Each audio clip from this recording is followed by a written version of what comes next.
I believe we are now live, the first stream of this year. Welcome, everyone. Hope everybody had a terrific new year. I certainly did. And I set the chat to live chat, so I hopefully don't miss any messages.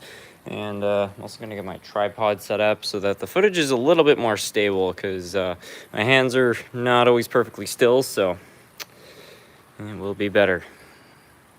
Anyways, already got some people joining in. Train Boy, welcome. GS Warriors Fan 30, hello. A whole bunch of people joining in, wow.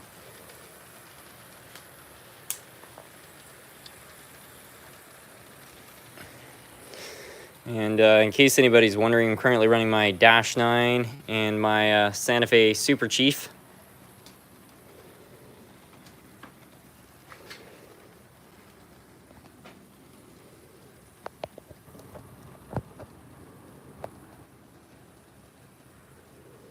Run the plastic wheel double low gauge locomotive. I haven't repaired that yet.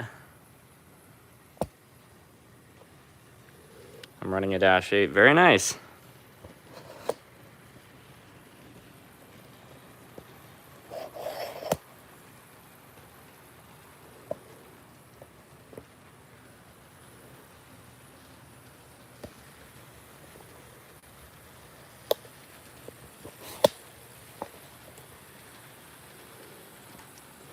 All right, I think that should be a good height.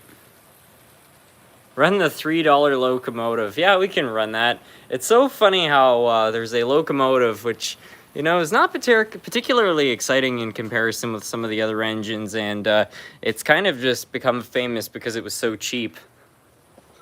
I think it's stored somewhere here. I believe it is.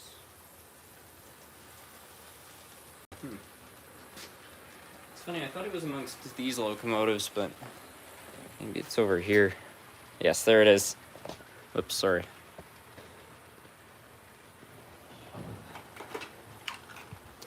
For anybody who doesn't know the backstory, there's this one time I was going through an antique store, and I walked up to this one stand, and I couldn't believe it. Somebody was selling this locomotive for $3, and it was in as-is condition, which I thought meant that, you know, it was probably broken.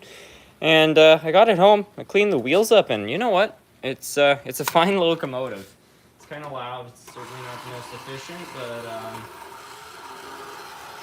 yeah, for $3, not that bad. Hey SMT, I can't find any Canadian locomotives cheap at train shows. The only one I've seen is for 80s Bachmans for around $60. Where can I get one for like $15? I live in Michigan. I mean, the cheapest way would be, if you're ever planning on going on a trip to Canada, you know, look for local train stores, and if there are any train shows, see if you can get into one of those, because there's always some going for cheap there. Otherwise, I would just say keep your eyes peeled. You know, sometimes hobby shops will have a good deal, especially in a place like Michigan, which isn't really far from Canada.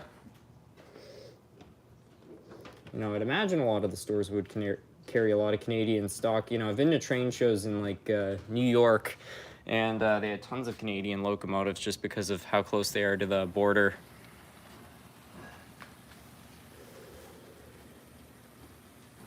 Sounds like a strange drive shaft issue with the Conrail. No, it's just an old noisy locomotive. It's in perfect mechanical order, actually. But yeah, they're just loud like that. There's nothing wrong with it, though.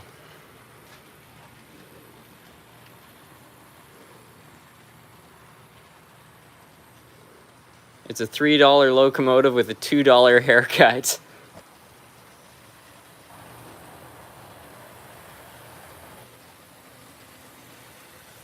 I have an engine that starts a lot, but I don't have any track problems. What would you say is wrong with my locomotive? You're gonna have to go into further detail about that. I don't know what starts a lot means. If it's stuttering, I would probably check the wheels. I don't know what. I can't find model trains for cheap. You just got to keep looking. You know, you can also look on Facebook Marketplace, places like that. Occasionally, eBay will have a good deal. I don't find that that's my go-to for good prices, but, you know, once in a while you're lucky on there, so that's always an option. But, yeah, It's all about just always got to be looking. We got the Hershey factory done. Not quite. I bought materials a few weeks ago, though, so I'm probably going to begin progress on that shortly. Things have just been really busy between work and all the Christmas and New Year's festivities, and I haven't really had time to get anything done. I'm trying to make videos, but you know, it's been kind of few and far between lately. eBay is okay. You just have to watch the prices. The thing on eBay you really have to watch out for is the shipping. That's where they get you.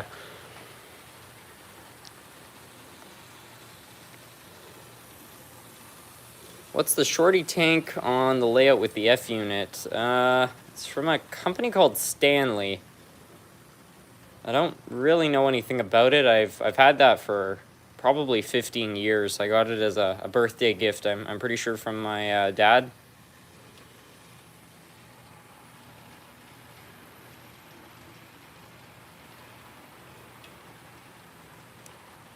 Hello SMT, I've received a Walters mainline CSX SD50 with ESU lock sound. Well, that's pretty rockin'. I got a Bachmann SD40-2 for Christmas. I'm able to run it with no sound on the Black Ballast DZ track. I have a 16-volt DC controller from a Coaster Line set. Maybe it's not a sound-equipped locomotive.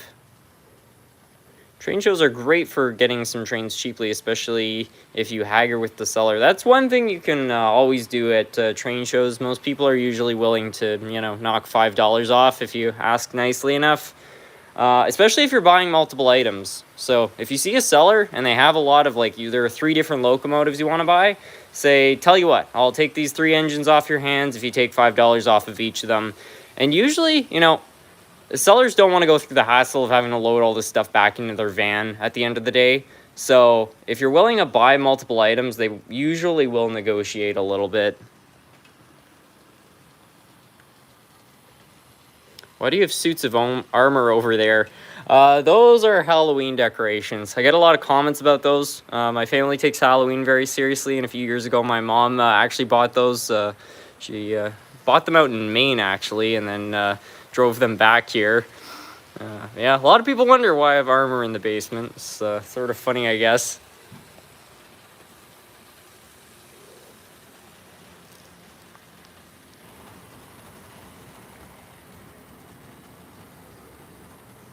Or just have a normal conversation and they'll bring it down. Yeah, it's, you know, there's a million different ways you can negotiate on the price. That's just something that I find works well.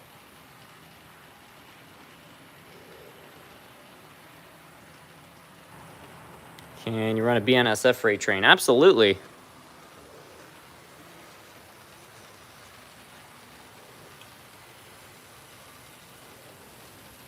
Happy New Year's. Wondering if you'll be getting the new SD60F. I wasn't planning to, but I have made a lot of orders recently for some modern equipment. So, yeah, there's going to be some more Dash 9s on the layout in the not-so-distant future. A lot of BNSF stuff. What's the best starter train set? That's a great question. If I'm honest, Bachmann is not my favorite manufacturer, but they do currently make the cheapest train sets out there. So my advice to people would be, if you want to start off with a train set, just buy the cheapest one you can find. You go on Amazon or go to your train shop. It doesn't really matter, but buy one of the really small train sets. And then with the money you save buying the cheap train set, buy like a Walters Trainline locomotive, because those are pretty good engines for the money. They're definitely more reliable than the Bachmanns in my experience. Or if you want to buy used, buy yourself an Athearn Blue Box. Because the thing is, Bachmann sells a lot of big train sets, and the truth is, you're paying almost double the price for a little bit more track and a couple more pieces of rolling stock. So the cheap train sets are actually the best value for your money if you're looking to get into the hobby on a budget. But yeah, you know, you can buy one of those sets for, let's say, $120, and then it's a lot cheaper than the $200 train set. So throw that money and buy another locomotive or buy some extra track. It will be better. SMT, I'm having trouble choosing between an HO and O gauge. I have an MTH steam engine set and the rail HO chief set. Which one should I choose? Well, fundamentally, it's it's not a factual decision, right? It's just more of a buyer's preference. Personally, I like HO more, but as I said, the decision is truly yours.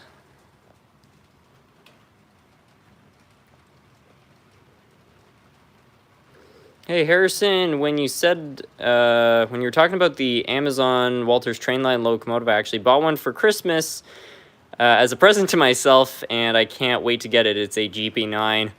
That's terrific.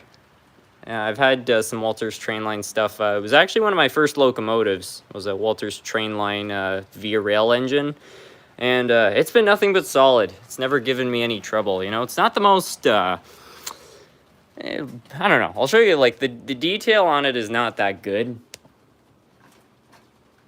It's kind of a mediocre looking engine, but it has terrific pulling capacity and still runs just like the day I got it.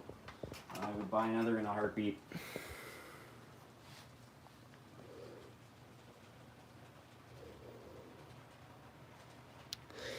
If you have the space, either one, you can build more with HO and it's less expensive. However, you may get more detail with O gauge. I hope this helps.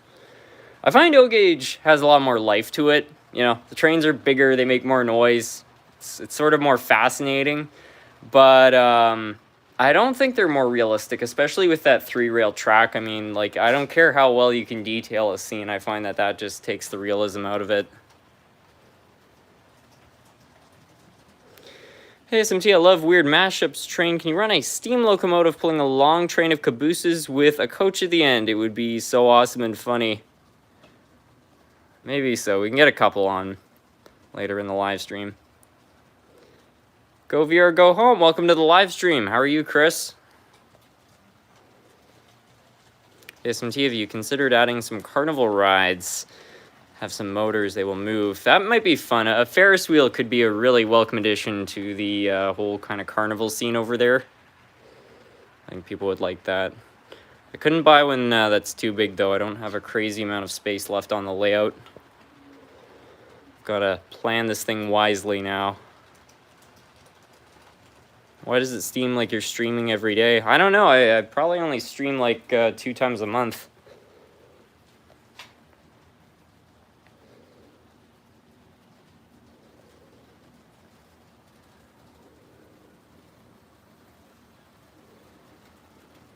Mike Muritz, how is it going? That's someone who I haven't seen in a while.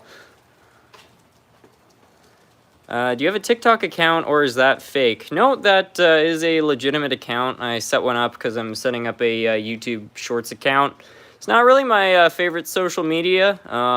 Security is a bit concerning to me, but I'm setting it up on a phone which is completely separate from the one that is like it's basically a phone I just use to run the channel, so there's nothing for them to really take. So yeah, it is real. Oh, it looks like we have got a super chat. Let's have a look at that.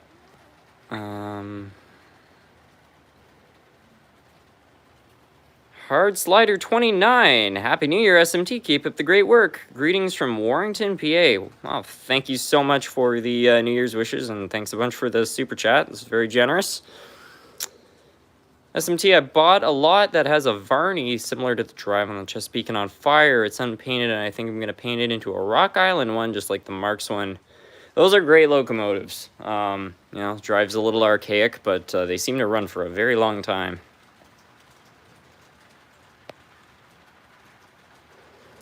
What's your dream car / truck? Dream car? It's probably a 1969 Dodge Charger. My grandfather had a 1971 Dodge Charger, and it's a pretty cool car. I think they were making pretty rockin' stuff. I'm not the biggest Mopar guy, but I think that would be it.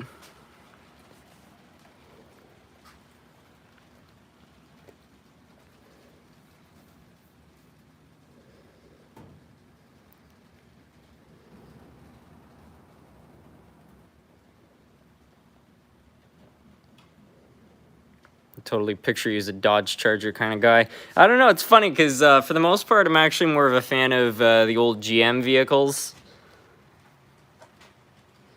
But yeah, I don't know. They're all pretty cool. All the stuff from the 60s, 70s, and 80s, like they were making some incredible stuff.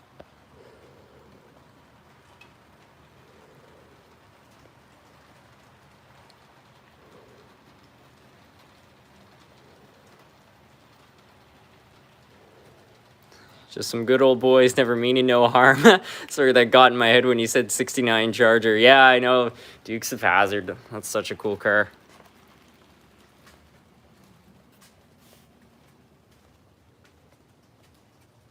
What's the fastest locomotive in your collection? I think it's a little Marx switcher. That thing can really fly around the layout.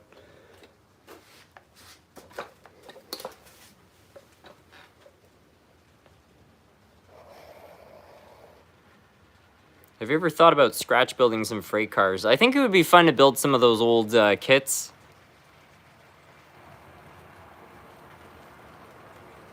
What's the first train that you ever got? I'll get a few of them out because I got more than one. It was Christmas 2006. And I got... I'll have to dig these all out.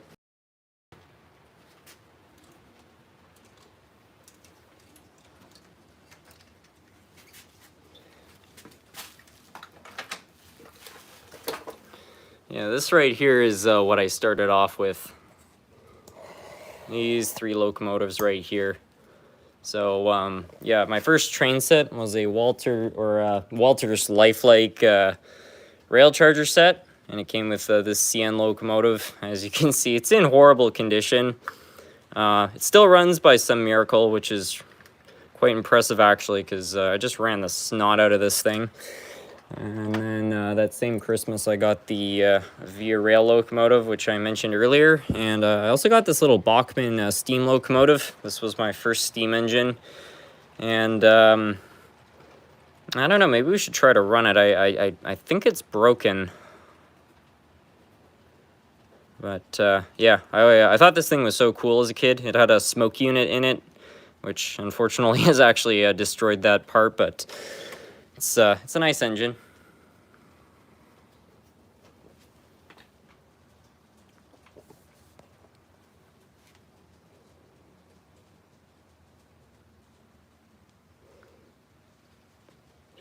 If you're going with Dodge, get it with the 426.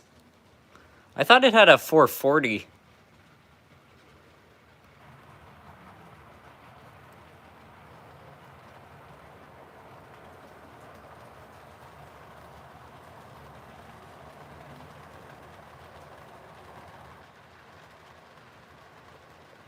Do you have to pay taxes on items fans sent to you from the United States or other countries? In some cases I do. It really depends on how people list the item, because if somebody is sending something as a gift and they list it as such, I guess it's exempt from taxes. But there are some things I do have to pay duties on when they arrive. But that doesn't happen too often. Go Vera, go home. Those Walters F40s are great runners. I just repainted and redetailed one with the Diet Pepsi paint scheme. That's really cool. Yeah, I agree. I was talking about earlier how those things just seem to run forever without any problems.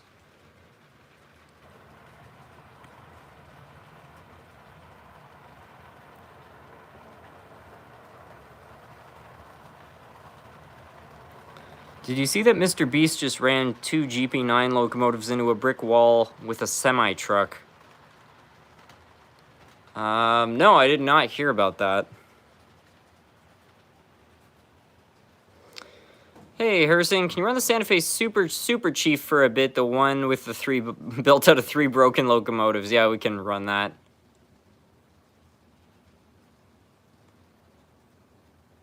Do you prefer normal sand, dirt, or ballast? Ballast.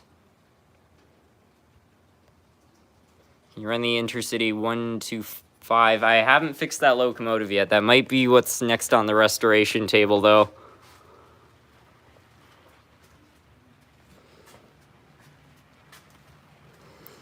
Kato FP40Hs are also very good locomotives, and it does not take as much effort to put details on them. Kato engines are terrific. You know, they're you can find them fairly cheap, and they're very good runners.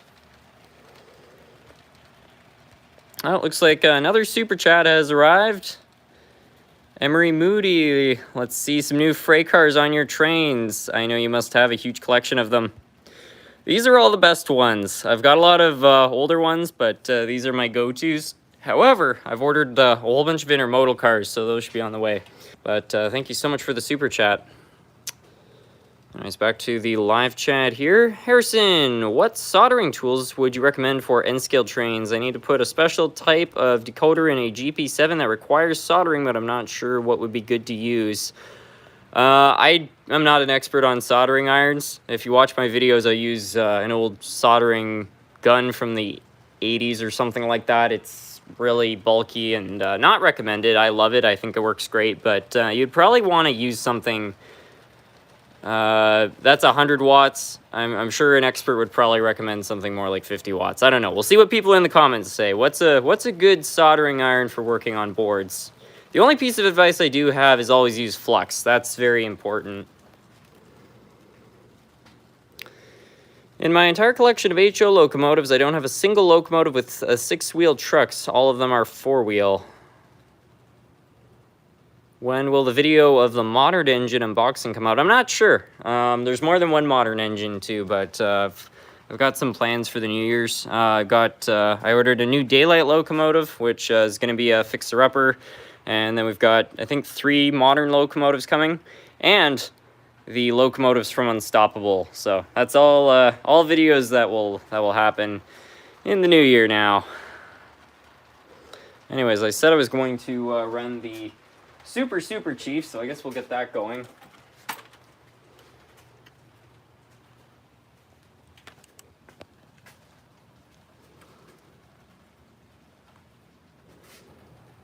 I have a question. Do you know a good place to buy cheap American locomotives? Because I would like some for my layout, but they were over $400 in Australia. I mean, obviously, there's eBay. I don't know the logistics for shipping stuff to Australia on eBay, though. I'm sure that's probably expensive. My advice would probably be try to find a Canadian or American retailer, like a hobby shop. A lot of them have an online presence, and see if they ship to Australia, because I have imported locomotives from Australia, and I think the shipping was $50, which is still a lot of money, but if the cheapest you can find an engine for is $400, you could definitely find one cheaper, and even with the shipping fees, I'm sure it wouldn't cost as much.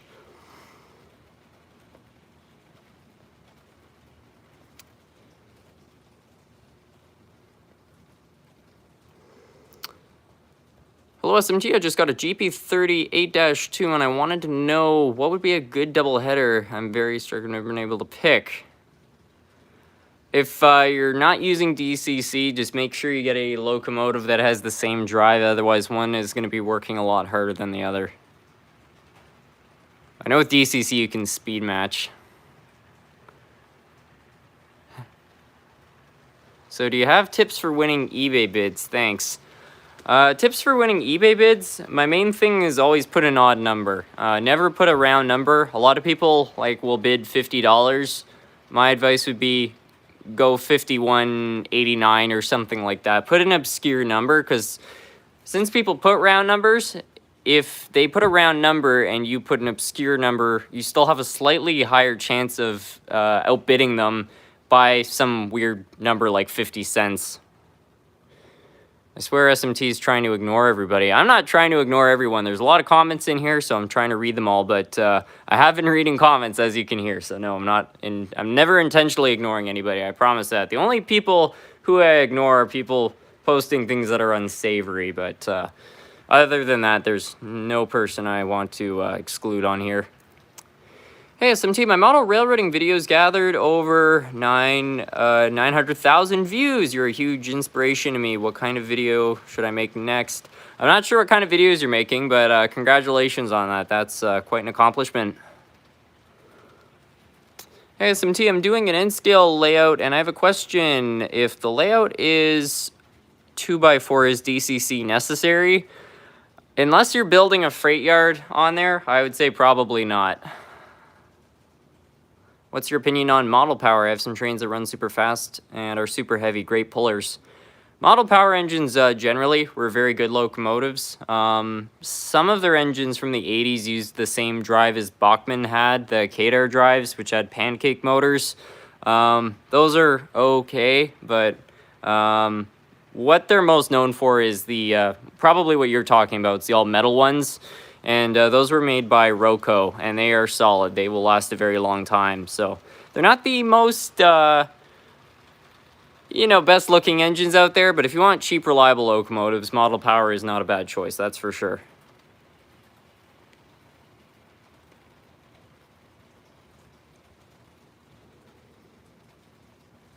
Harrison, I have a 16-volt controller from my Bachmann, and am I able to run my SD40-2 DCC ready? It's also on black ballast.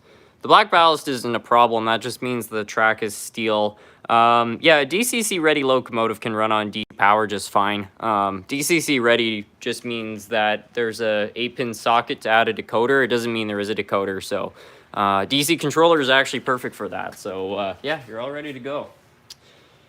Anyways, we're going to stop the BNSF engine for a while because we're going to run the Super Chief, which is a locomotive which I built, I think, around a year ago. Basically, I ordered a lot of locomotives, and somebody, while it was in transit, stepped on the box and destroyed them. So instead of throwing them out, I decided to make lemonade out of lemons and built this highly unusual looking locomotive. So here it is, and it actually does run, believe it or not. It can't handle the curves on this layout, but it can run from end to end. So yeah, we'll get that going. Thank you for answering. I've been trying to ask for 20 minutes. Yeah, I do apologize if I'm taking some time to get to people's comments. There's just a lot coming in right now. Anyways, let's get this thing going.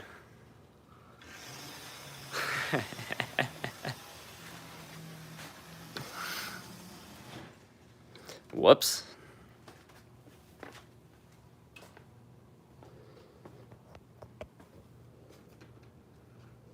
I don't know what caused it to derail just there, but should be fine. That's about as far as it will go. Not the most exciting runner out there, but I want to actually get this thing to the point where it can go fully around the layout, and I don't know if that's possible because this is what's currently going on. But I have a kind of a mad scientist idea that might make it work. It's so funny too. I've brought this to my train club a couple times, and people always do a double take because at first they think it's just an ABA set, and then they realize it's all the same locomotive. It's quite the monstrosity, really. I'd love to see a VIA locomotive. Yeah, we can make that happen. Why don't we get the Kool-Aid locomotive out? Because I'm pretty sure somebody requested that earlier.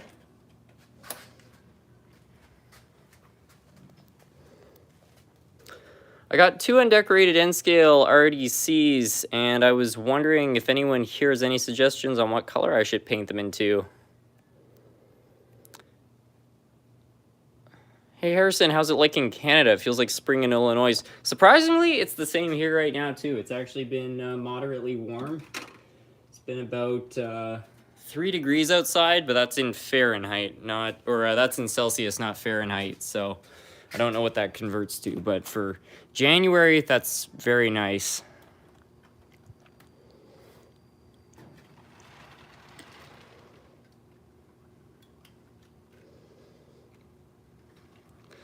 All right, there we go.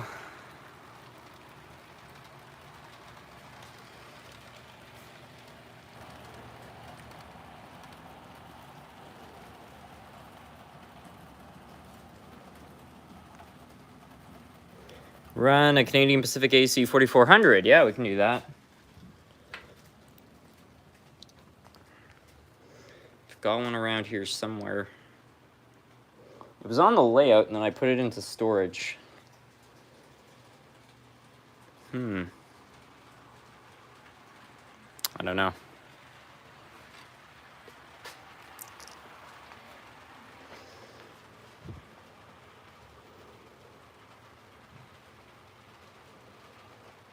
Yeah, I can't find the AC 4400, I'm sorry.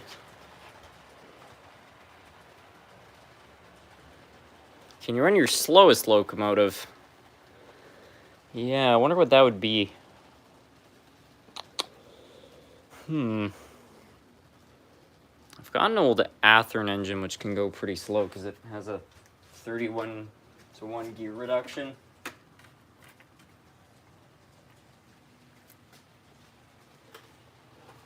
Actually, that's the wrong engine. Hold on a moment here. We'll let the VIA go around a couple times. SMT, if you want to buy a reliable American tender locomotive, what would you suggest? I don't know what the most reliable brand of steam engine is these days. I don't know. I'll ask everybody. What in your opinion is the most reliable brand of American steam locomotive? I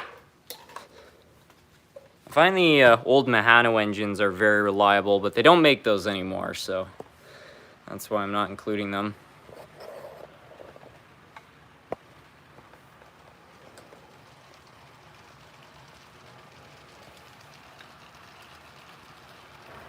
What are your favorite surviving steam locomotives? The Daylight 4449 GS4, that's number 1.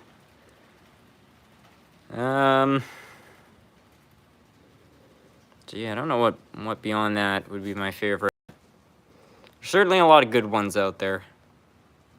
Maybe the Big Boy, I don't know. I know that's kind of a cliche choice, but it is very cool.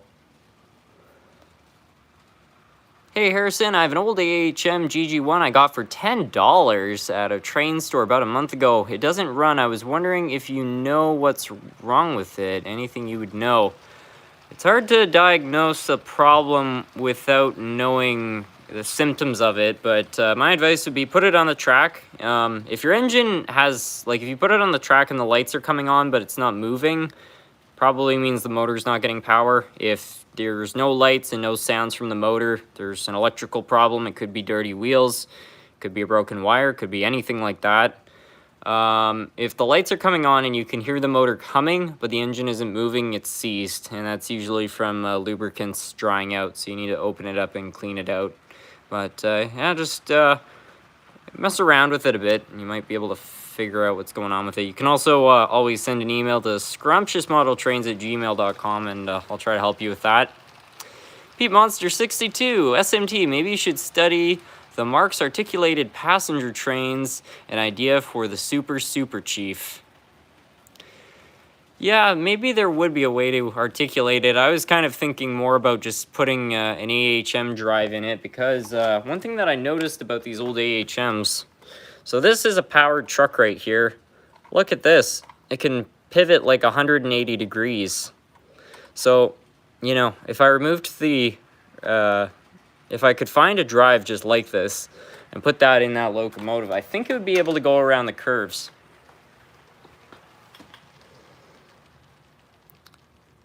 Do you clean fiberglass pencils with water? Because my fiberglass pencil has a charcoal color on it now. I usually just grab a cloth and brush it on that a few times, and that usually cleans it up well enough to use it again. Be careful with those things though, because they're, you know, it's little bits of glass. They're not safe. You don't want to breathe that in. So if you do that with that cloth, never use that cloth for anything else ever again. Keep it on your workbench as a cleaning cloth.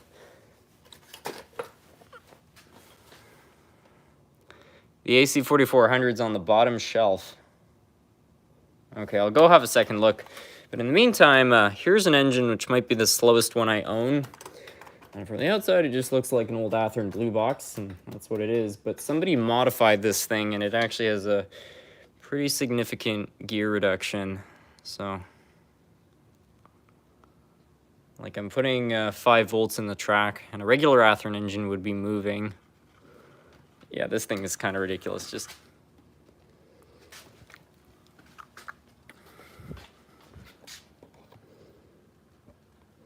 yeah, it's hard to see, but this engine is actually moving right now.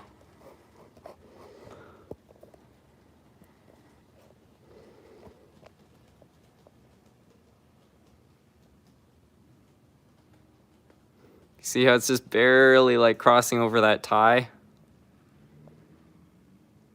It's moving, so it's like it's almost hard to even prove it's moving. But yeah, this is probably the slowest locomotive I own, and that's all because the motor has to turn 32 times for the wheels to make a single rotation, and these also run at a low RPM. So, yep, slowest engine I own.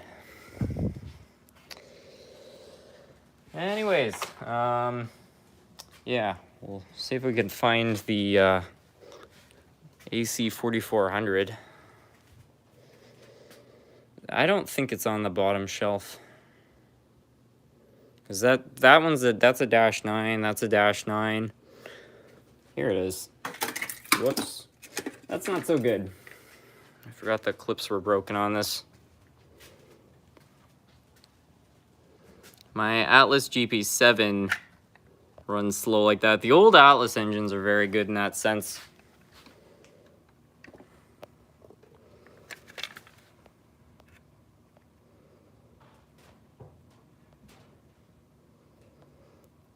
SMT, do you still have your Quebec-themed GP9 high hood? I believe I do.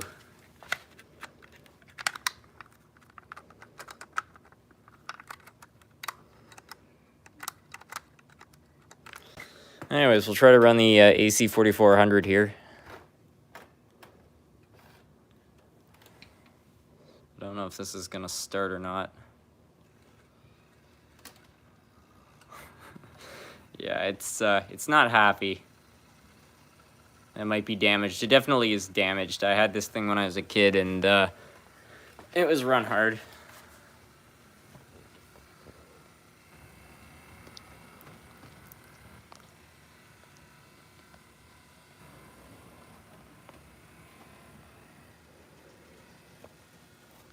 I'm sure that will buff right out. Yes, me too.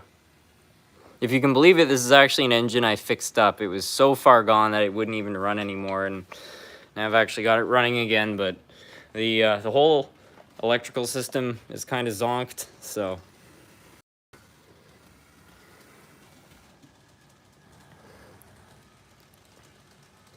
Have you ever been to Detroit, Michigan? I have been to Detroit.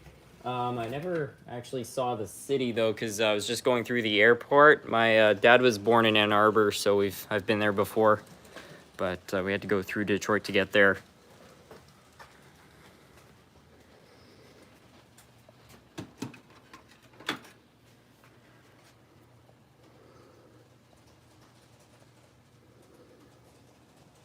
He made a video on how to wire DC and DCC with a 3-way switch in between them. Yes, if anybody's wondering how to create one of these DCC systems, there is a video somewhere on the channel on how to do that. How many trains do you have in total? 430 locomotives.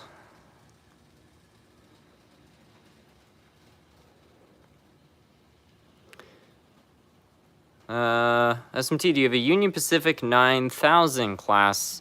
If you do not, do you plan to purchase one? I'm not sure what a 9000 class is, I'm sorry. I'm making a huge Santa Fe. If you're making the huge Santa Fe do a 360 degrees turn, maybe you can make that work.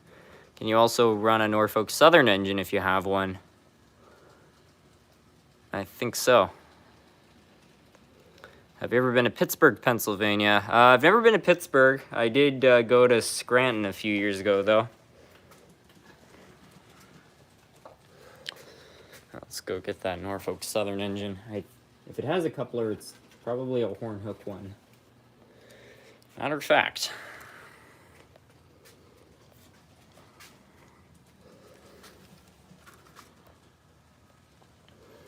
What's the most bizarre thing you've seen while repairing a locomotive? There was one locomotive, and the reason it didn't run was because a spider at some point had crawled inside the locomotive and had actually laid an egg on the motor, and then that had gotten wrapped around the commutator and prevented the engine from running. So that was pretty weird. There was another time I opened up a locomotive and somebody had added weights to it by taking batteries and then wrapping those with newspaper.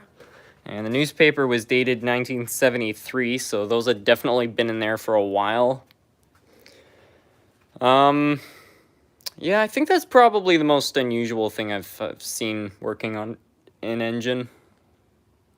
Anyway, I'm just going to go over here. I need to get the conversion car. Nathan Delay, how are you doing? Harrison, are you close to Northlands? I'm a little bit close, but still fire away. Very excited to do my YouTube meet and greet. I would love to see a Northlands tour, but I think it's unlikely. I wish I lived near Northlands. I'm probably about 5 hours away. Yeah, Northlands seems like such a cool place, and it's on the up and up too. It really seems like you know, for at one point they were going to close Northlands, and then some investors bought it, and I think they're dumping $3 million into repairing it. So, such great news. I was really concerned that it was going to be the end of it soon, but it's probably going to be around for a good long time. Have you ever been to Vancouver, British Columbia? I sure have. It was only for about a day, but my friend is big into van lifing, so they invited me out there to travel across the country. So I got to go all the way from there to Gatineau. That was quite a trip.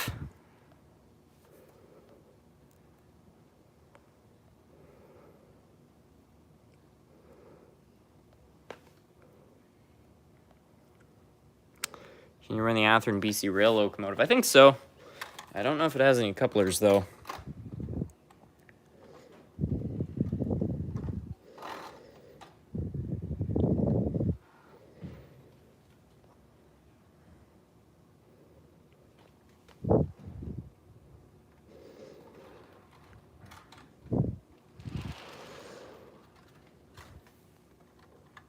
Hopefully this will work. There we go.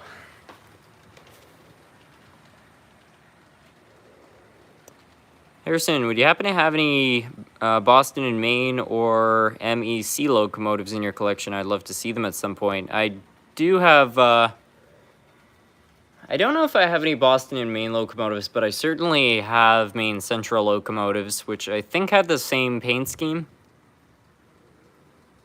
Do you have a Play Art bullet train? No, I don't have one of those.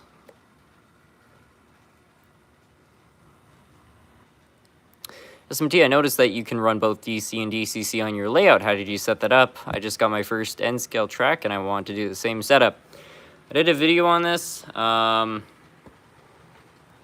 I'm just gonna try to adjust the tripod so I can show everybody the switch. This is a double pole switch, so you have two wires coming in here, two in here, and then they both feed out through one wire.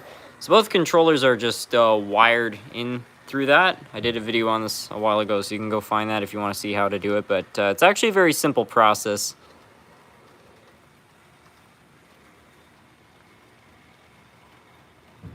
If you come to Ann Arbor in February, there's a good train show with good prices.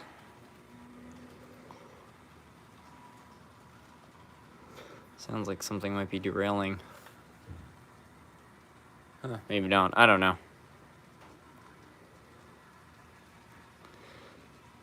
Have you ever been to Revelstoke? I was in Revelstoke, yeah. I was in Revelstoke. I was in Squamish, BC. I was in Squamish for a couple days. I was hanging out with some people there. That was pretty cool. But BC is just its own place. You know, a lot of people will ask me, what's Canada like? And, you know, what I really learned on that trip is that the country is so big, you can't describe it from one spot because it's just so different. Like, honestly, I probably feel more at home in Maine than I did out in BC, which is funny because I'm still in my own country or whatever, but Maine is more similar, I find, to Quebec than BC was. Very interesting. Somebody was asking me what my favorite locomotive is. It's probably this one right here. This is a model of what was the Wakefield train, which is a train that used to run in the area. So that's pretty cool. Second one would probably be the Hiawatha.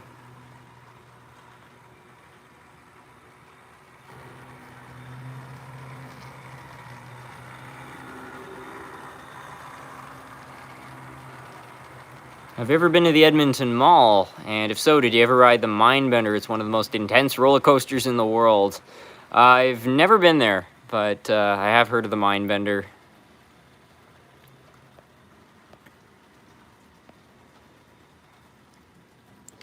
A 9000 locomotive is a 412-2 arrangement Union Pacific locomotive. Broadway Limited makes them. A 412-2, wow. I don't even know if my layout could handle a locomotive with a wheelbase that long, but I don't know, I might buy one. I think the locomotive that had batteries for weights was a Triang Streamline Diesel, decorated in Canadian National. That's right, that was the one. I still have it somewhere. Have you ever heard of Strasbourg? Yes. A lot of people mention Strasbourg. Anyways, I think we'll try to change up the locomotive here. A lot of people are requesting the BC rail engine, so I guess we'll get that out. Will you ever show the upstairs, or is it private? Yeah, it's kind of private. I mean, it's not my house, right? So I don't want to be, I don't know.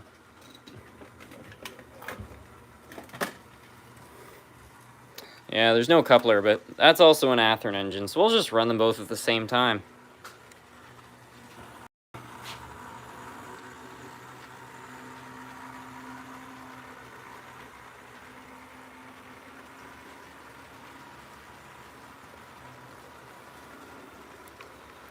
I got an Eckerd store promotion locomotive from 2001. It's an SD40-2 made by Mahano. Those are great locomotives.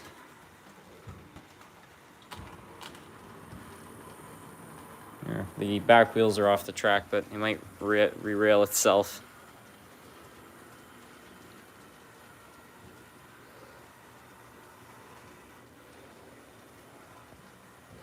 What's your opinion on ON30 layouts? I'm currently making one. I can't decide if it's too big. I don't have anything against ON30. It's a really cool idea, but I mean, it's kind of the same problem as O-scale, which is that, you know, unless you don't... Yeah, in my opinion, you know, if you want to make an impressive layout, you're going to need a lot of space, whereas with HO, regular HO, you can just use, you know, even a 4x8, you can make a pretty impressive layout with HO, or with N-scale and a 4x8, you can build an entire city. It's pretty cool.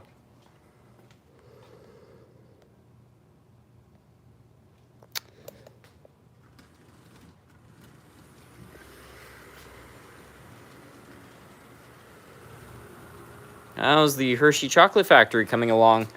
There hasn't been any progress recently, but I just bought more materials to build a couple small L buildings on the top, and got to wire up some more piping. But other than that, it's very close to being completed.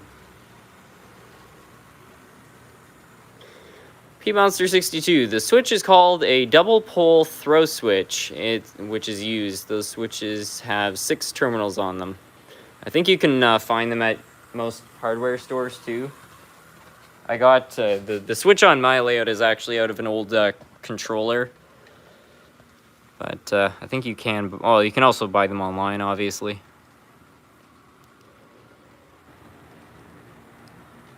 Hey SMT, I have a table with 2 DC locomotives, but is there a way to convert a locomotive from DC to DCC? Yes, there is. You have to buy a decoder, and you have to disconnect wires which go to the motor and the wires which go to the pickup. And you basically put the decoder between the motor and the pickup. You're just trying to separate them with the decoder. So you can basically convert any locomotive to DCC, but depending on the locomotive, it might be trickier. Some engines are DCC ready, and all you have to do is plug in a socket, but others, you have to be a little more creative. Later, can you run the Runaway train locomotive? Yeah, sure. We haven't run that one in a while.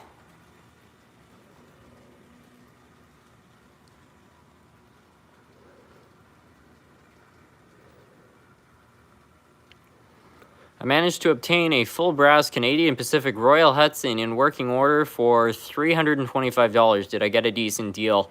If it was a well-built locomotive that runs well, I think $325 is not that bad. Brass locomotives on eBay usually go for like $800, so which is a ridiculous price. But yeah, under $400, I'd say you made off with a pretty good deal.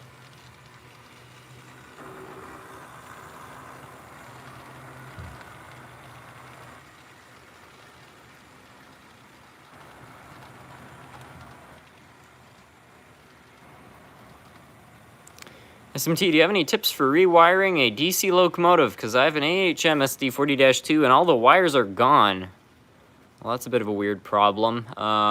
If the contact strips are still on the wheels, it should be as simple as just soldering positive and negative wire to the motor. Obviously, you know, those engines, some AHMs have 4 sets of contact strips, others only have 2, so you just need to figure out how many you have, but wire them all up, and just as long as they don't touch, there's no short circuit, you should be good to go. It doesn't really matter, too, what kind of wire you use. Just, you know, something decent, because a lot of people are always worried about what gauge of wire they should use, and, you know, when you're dealing with 14 volts of power and, like, half an amp, you really don't have to have anything too thick.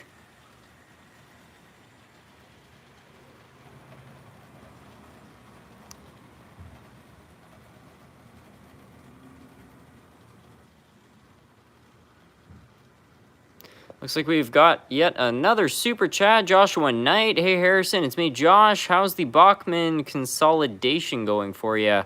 I haven't worked on that locomotive yet, but thank you so much for the super chat. Are you coming to Calgary's Super Trains this year? It's Canada's largest train show, and I think you would love it. I would do it in a heartbeat if I wasn't so far away. Calgary is a really cool city, though. I was there for a couple days on my trip across Canada, and it was pretty cool. I loved that train store there. Trains and such. That was such a cool place.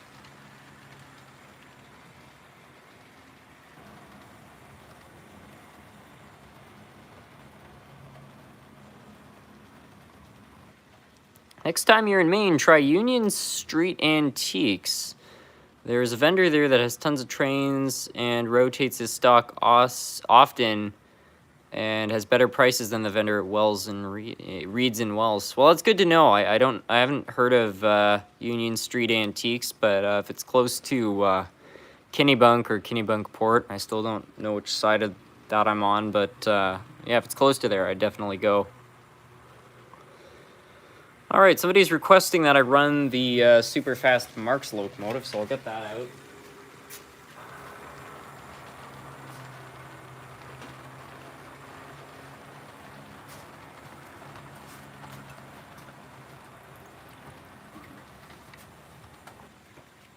I'm gonna wait for the freight train to catch up. That way, hopefully, by the time this thing gets back here, the freight train will be out of the way, because this is gonna go a lot faster. I like how this is a super fast engine, which is also from the Rock Island, though, because if any of you listen to Johnny Cash, he actually wrote a song about the Rock Island line, and it starts off really slow and it picks up speed.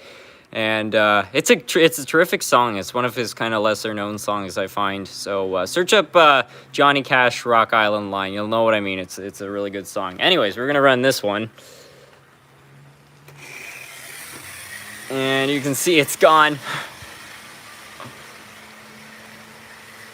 See, it's so darn fast. It's almost already, yeah, it's so fast. It's already caught up to the freight train, even though I gave it an entire lap.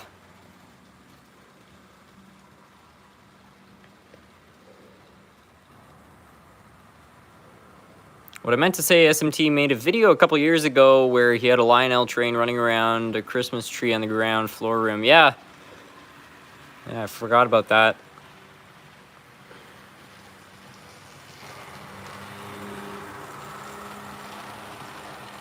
Have you ever gone to see the real Big Boy locomotive? I've never seen 4014, but I have seen 4012 in Steamtown.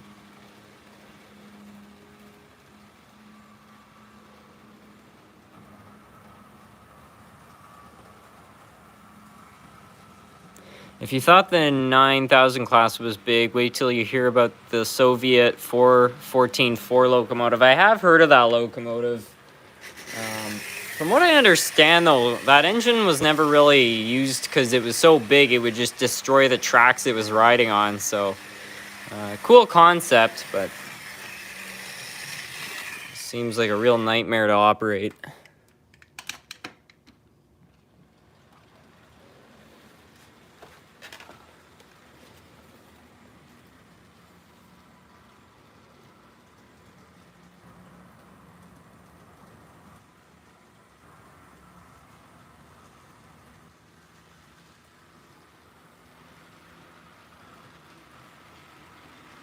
The Runaway train film is superior to Unstoppable. Sadly, John Voight is a fool. I don't know about that, but yeah, I think I prefer Runaway Train over Unstoppable as well. Unstoppable is a great movie, but you know, it's just kind of a silly Hollywood movie. Whereas Runaway Train, despite what people say about the acting and stuff, it actually does get into some pretty deep issues. So and I don't know. The train is definitely supposed to be quite symbolic of a lot of things throughout the film, which I thought was very interesting too. There's not really another movie like Runaway Train. I find it's very unique. It's certainly probably in my top 5 favorite movies.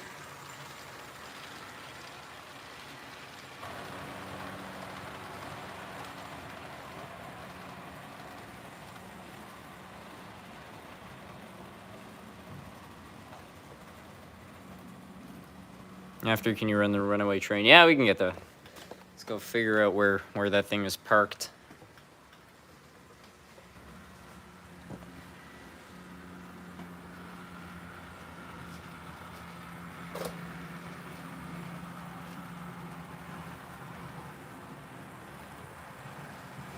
Hey, SMT, what's your favorite material to make land on your layout? Drywall plaster, cardboard, and paper. And a lot of glue. This is what I've been doing lately, is you make a frame out of old bits of cardboard, you hot glue that all together, and then you basically just take like Elmer's glue, you water it down a bit, you dip deli paper in there, you put it over, and you know, it makes a pretty solid surface. It's also super cheap, so that's what I've been doing.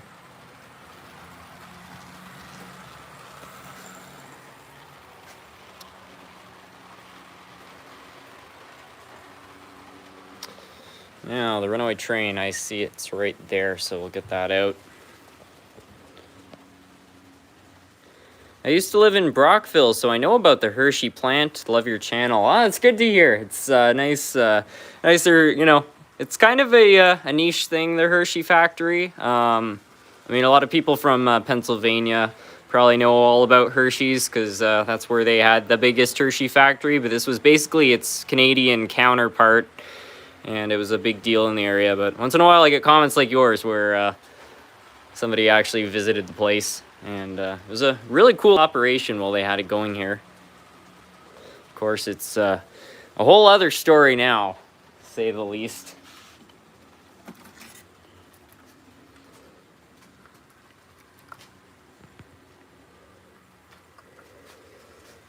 Just gonna move all the locomotives over to my workbench and then we'll set them all up.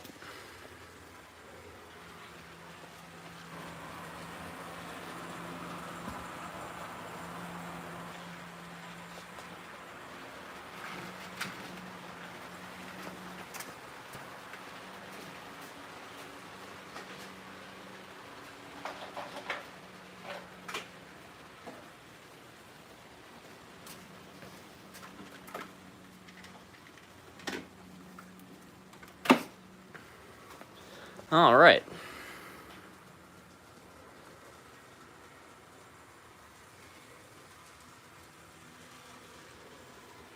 The giveaway stupidity. Yes, for anybody watching videos, there's been a lot of giveaway scams going on where these people make imitation channels of mine and then they tell people, hey, you've won the SMT giveaway, send me $150 to ship your prize. Always ignore them. I never charge for shipping or anything like that. So if you see anything about shipping, it is a scam. Just want to put that out there, because those have been, I try to delete them as quick as I can, but they've been a problem, not just on my channel, but across YouTube. Astro Brady, hello, massive inspiration for my YouTube channel. I just hit 100 subscribers. Wanted to say thanks for getting me into model trains. Oh, thank you so much for the kind comment and super chat. It looks like we got another super chat here too, which I might have missed. Let me go back here. Joshua Knight, hey Harrison, I just wanted to let you know that someone used your YouTube channel icon and texted me saying that I want a giveaway, send me his phone number, and said I had to pay shipping costs to scam me. Okay, well, I hope you didn't pay that, but yeah, that's a real shame. That's exactly what I was talking about. Does the railroad crossing in your room work? Nobody talks about it. It lights up, but it doesn't flash. That was something my grandfather actually built. The lights themselves are real, but the crossing was homemade. Anyways, we're going to get the Runaway train all set up here. Let's read a couple of comments. I'll try to read comments while I do that. Update on the AHMSD 40-2. It has on pickups at all past. The owner must have tried making it a dummy unit, but it still has the gears. It's confusing. Yeah, a big mistake a lot of people make when they're trying to convert a locomotive to a dummy is that they don't remove the worm gear, so the wheels are still locked. Because obviously just disconnecting the motor is not going to be enough to turn it into one. If you had an HO scale locomotive that runs terribly due to the side rods, what could you do? The first thing you should check is to make sure your wheels are quartered. Each driver, which, it's the rods on the sides of the engine there, need to be 90 degrees apart, and if they're not, it will cause binding. The other thing too is you want to make sure all the screws are properly tightened down, because if they're not tight, they can become loose, and the drivers, like for the valve gear and stuff, they move around each other, right? So if there's a screw which is sticking out here and you have a driver that wants to move, it will lock up. So that's why you have HO scale steam engines, which they'll move like an inch and then they jam up. So always check that. Also make sure the rods aren't bent, because that's another thing that can cause funny stuff to happen. Steam engines in real life and as models are just a whole other thing, I swear. Beautiful locomotives, but they take a lot of work.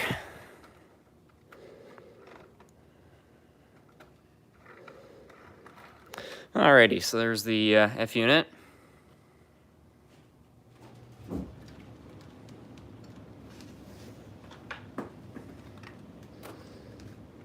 I don't know if this will be able to pull the train or not, but we'll try.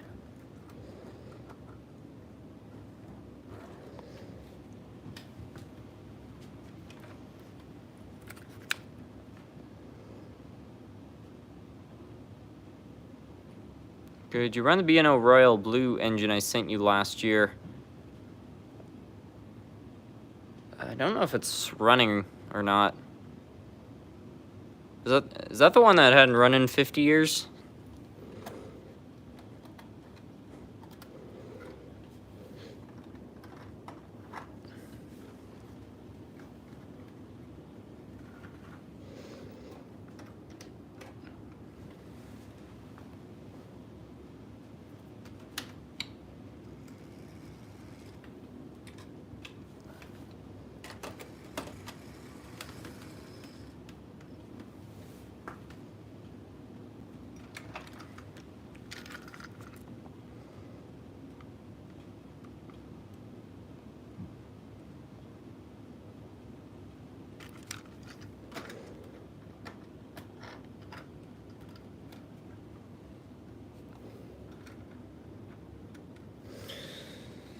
Alright, I think this thing is ready to rock and roll.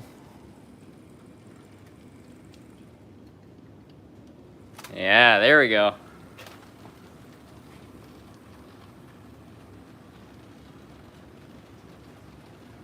Hey SMT, how were the holidays? For the most part, they were very good. It was really nice. Got to spend some time with with the family, and for New Year's I got to spend some time with some friends. So yeah, overall no complaints. TC Forever, welcome to the live stream. Do you have a bobber caboose, if you know what one is? I've got two of them, I believe. I've got this one right here, which viewer sent in. It's pretty nice. But if you think that's cool, I've got something else for you.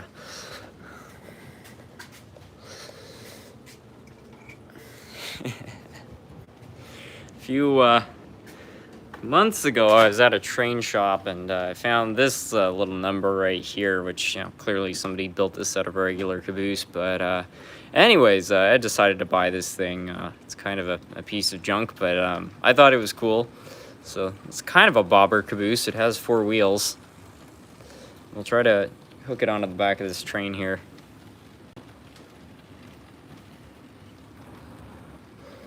I'm quite impressed. The Runaway train is actually pulling these cars quite nicely. That's a pretty funky looking caboose right there. Yeah, it's very strange. I just love that kind of stuff, though. I like finding weird projects at train stores. It's like I really have no idea what someone was trying to accomplish with this, but I still like it. All right, let's see if that holds on.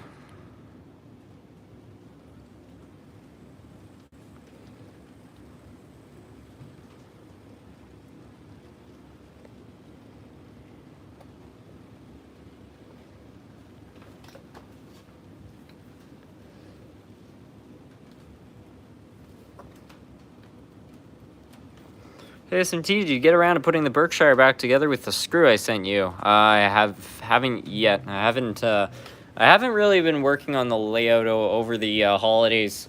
This is kind of my first time back. SMT, do the Runaway train engines still exist today? A couple of them I know for certain do. I'm not sure if all of them do.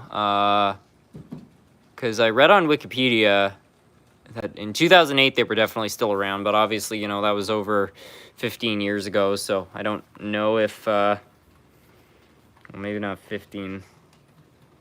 Would it be 15? Yeah, it would be 15 years ago. Well, they were all still around at least then. I don't know if any have been scrapped since then. Hopefully not. It would be nice if they were all preserved. Looks like we've got yet another super chat. Jacob Kraus. Hey, Harrison. Got any Burlington Northern equipment you can run? I'm a huge Burlington Northern fan. I've been running a B23 locomotive all night. Yeah, we've got some Burlington stuff. Oh, I got one going here. I don't know what's going on with my train, though. It seems to have gotten stuck. Found and fixed model kits. Thank you so much for the super chat. It's the fund for the bobber caboose upgrade. The bobber caboose upgrade fund. Terrific. The original Silver Streak movie, 1935, black and white on YouTube. I didn't know there was an original movie called Silver Streak. I always thought there was only the Gene Wilder one, which I think was made in the 70s.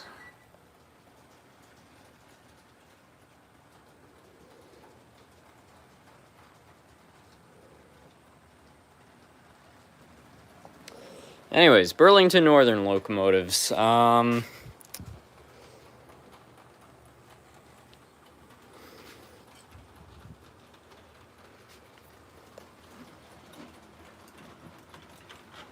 This is probably the coolest one I have. Got a couple of old Bachmann ones there. I've also got the Shark Nose, but I don't know if that one runs.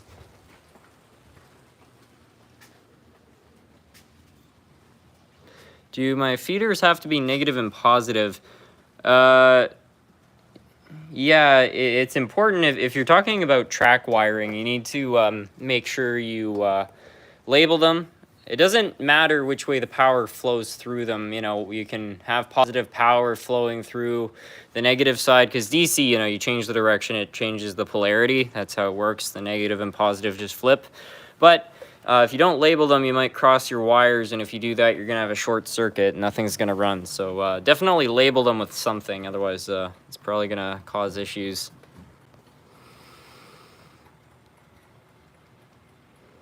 The engines are still around. The lead engine is with ARR. The FA locomotive is preserved, and the GP7s are still around.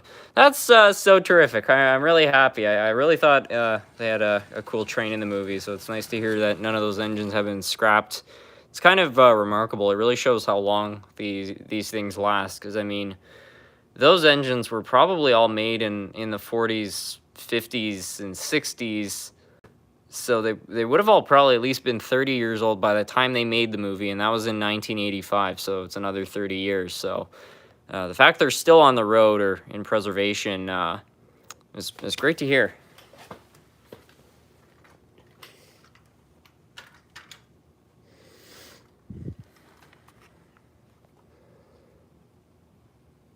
Have you seen the 1940 film Wizard of Oz? Of course. I don't think I know a person who hasn't. It's kind of like the Beatles. Everybody knows at least part of it. Anyways, here we've got our Burlington Northern locomotive. Hey, SMT, do you know the movie Unstoppable? Yeah, I was actually talking about that earlier, because I bought the lead locomotives from that movie recently. But yeah, huge fan of Unstoppable. I actually saw it in the theaters when it came out in 2010. Someone's asking for my post office box. I don't think I have the card with it written down nearby, but if you search up SMT Mainline P.O. Box on YouTube, it's in the description of that video. Anyways, this engine right here is actually DCC equipped, so I guess we'll try to run it on that. I don't know if it's going to work, but... Huh, it works. Nice.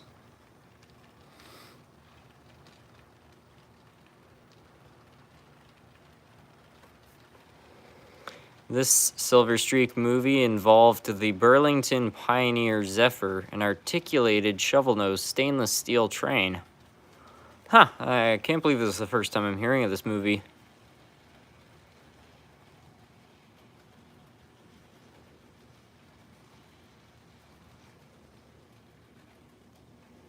Have you ever seen Hell of a Boss? It's not for kids. No, I haven't heard of that one.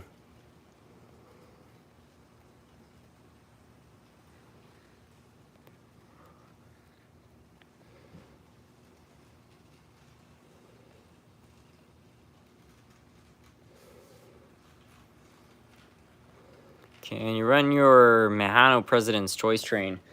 Yeah, I don't see why not. We'll get that one on after this.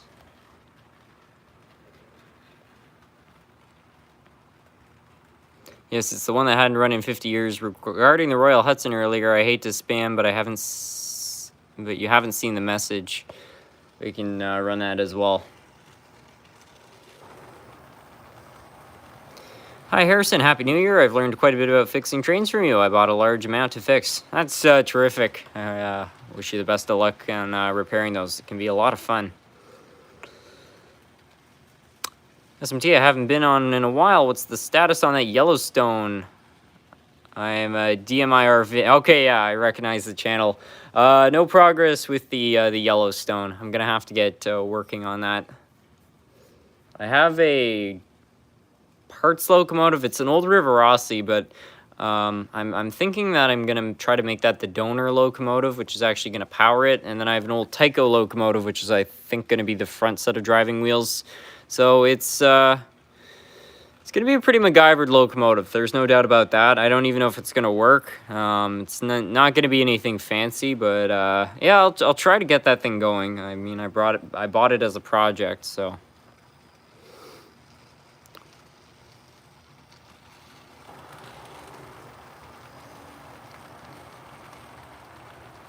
Let that go around one more time, and then we'll get Get some of the other ones on here. Can you run a commuter train next? I guess we could try to get those go-cars off the main line. I don't know. I'll run the Mahano and Hudson locomotives first.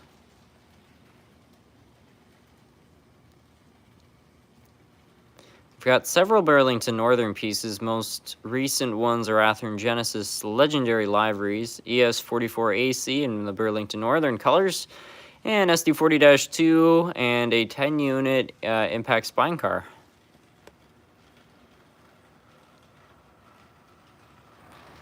What happened to the Trying Davy Crockett? It's around here somewhere. I actually found the shelf because I want to get that repaired.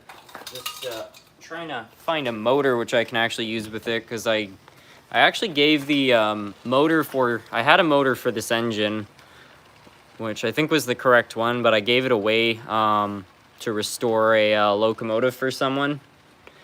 Because they sent me the engine, and one of the coils was bad on that motor, so...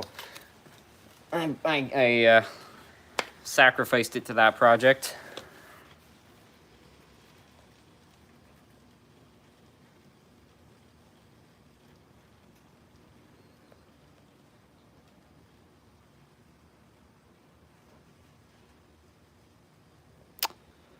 All right, I'm gonna go find those Mahano engines.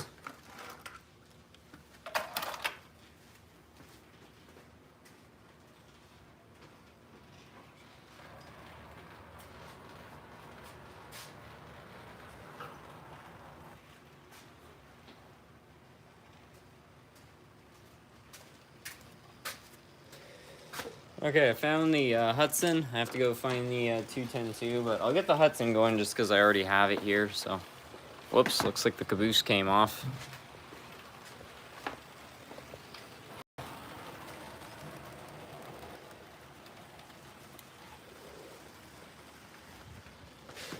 What's your favorite material to make land on layouts? I already answered that question earlier. It was the thing about the cardboard.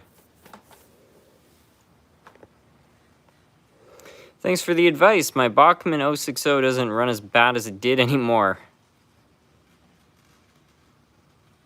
What brand is your Hiawatha engine? It's by Rivarossi.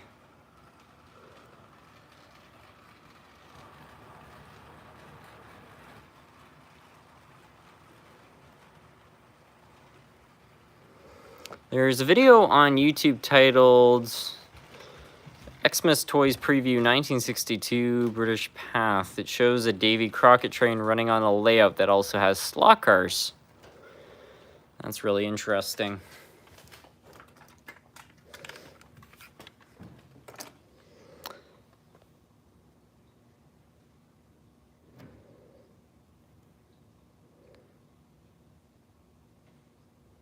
How many train cars do you think you have in your collection?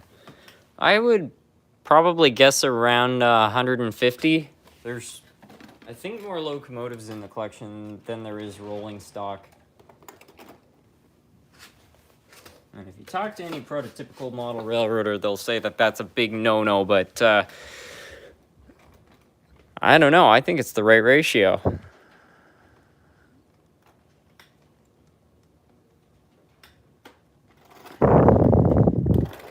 I never set locomotives up on a corner. They're always a nightmare to get on the tracks.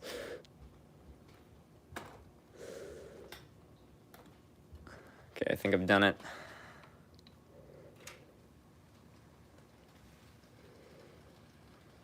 This thing runs so slow.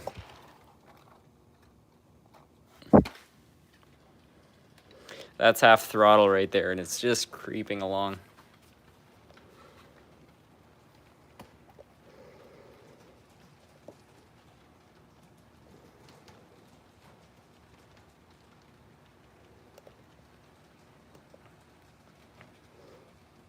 Do you ever switch up cars on the layout? Yeah, there is a little bit of change. If you watch their live streams, you'll see other cars.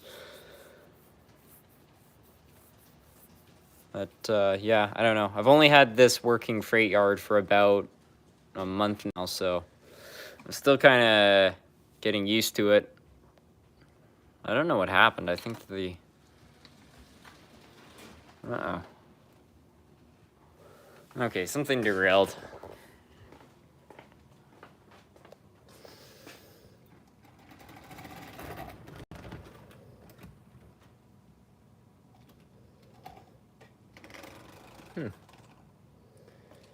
That's a really weird little derailment.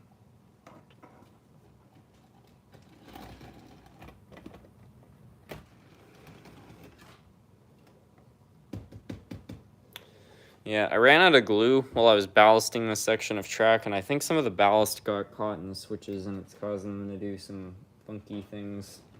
So I don't know why else that would have happened. Everything else has been operating just fine until now.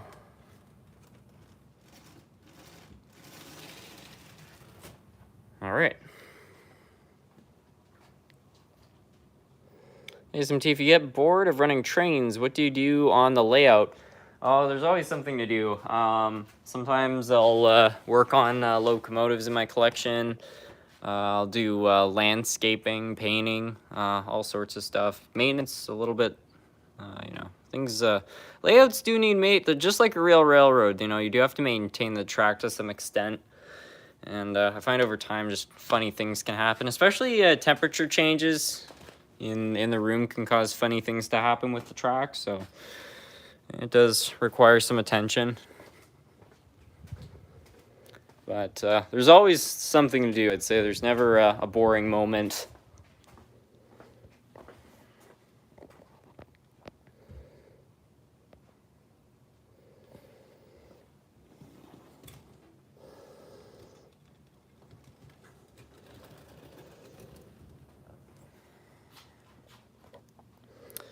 All right, let's get that going on. I'm also gonna again look for that Hano engine. I don't know where it went though.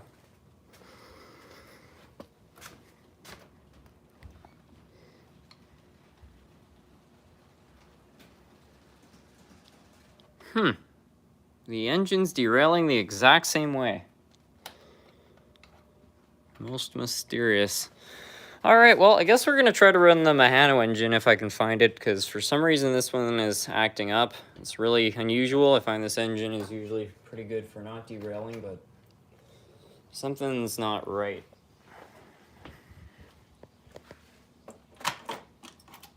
Now, yeah, I think it's probably, yeah, maybe not. There's the Mahano engine. I know I saw it around here somewhere.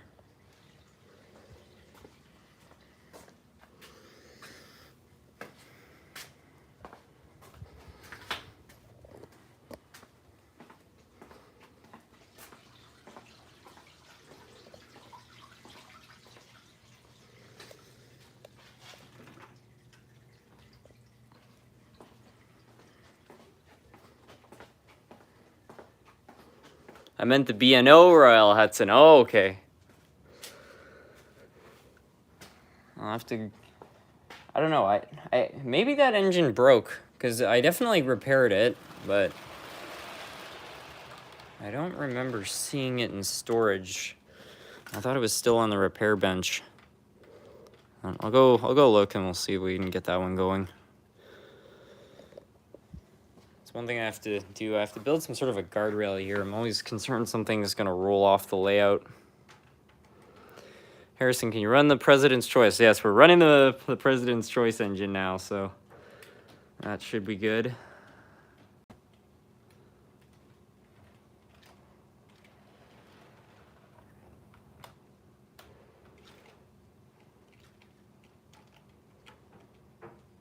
All right.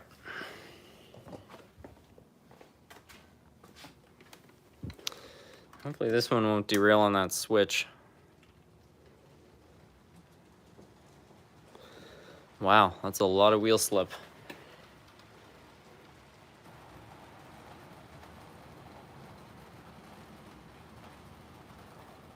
Guess the Mahano engine doesn't have a problem.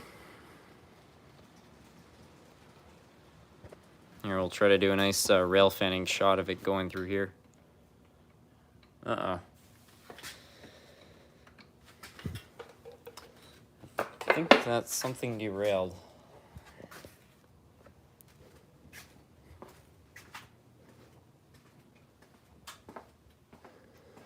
Let's see some old Tyco lifelike stuff. Yeah, there hasn't been any pancake drives out tonight. We'll definitely have to run one. Oh, that doesn't look derailed. I don't like it when something goes wrong with the layout and then you go to like search for a problem and there isn't anything there to fix.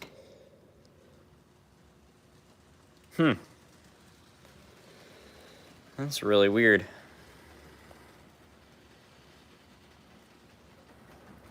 Hey SMT, are square axle bearings bad like Sam's Train says?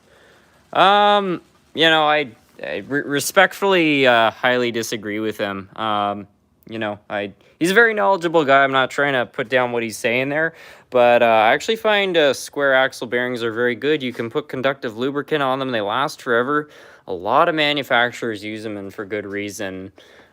Wipers are not a good system, you know. They need to have a certain amount of tension. If they don't have enough tension, they don't make proper contact. If they're too tight, they'll wear down quickly and they'll put strain on the drive. Yeah, I'm not a fan of contacts. I'd far rather have bushings, because you put some conductive lubricant on them. You wire each bushing up. That's one thing you can do. You can connect wires to every single bushing, and they will perform perfectly.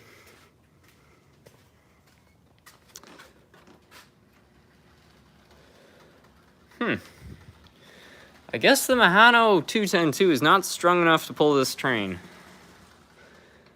Very interesting. Well, I guess we'll go look for that Tyco locomotive and we'll see if we can get that to pull it, because if it is running, it's definitely got more weight to it.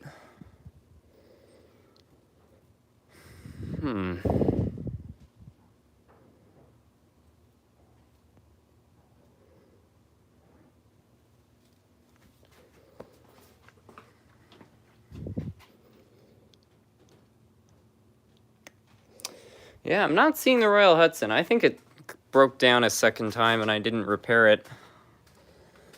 Let me have a look on the...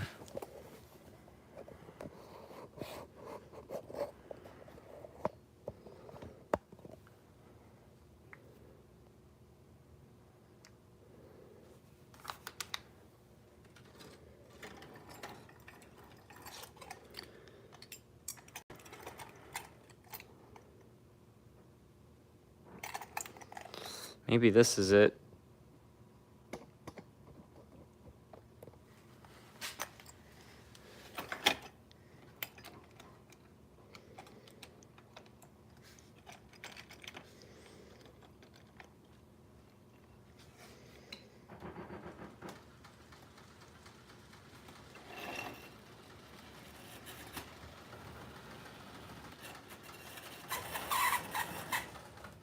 I think that this is a different locomotive from the one that was sent in. I definitely still have it, but it must be in storage. Let me just have one more look here.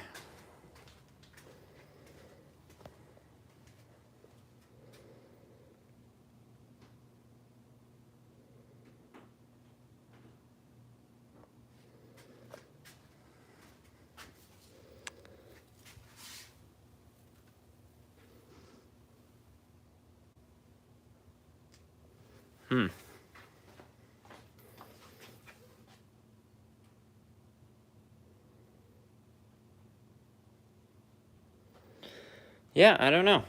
I'm sorry, I'll have to find it. I think it's somewhere in that storage bin.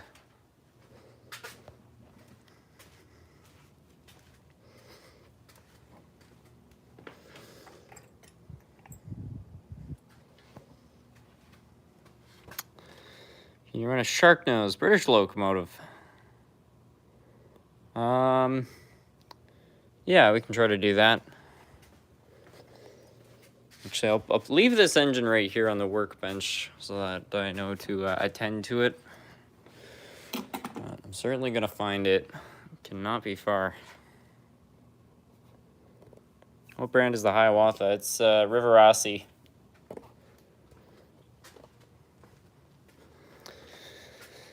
Now, somebody wanted me to try to run a shark nose locomotive from Tyco.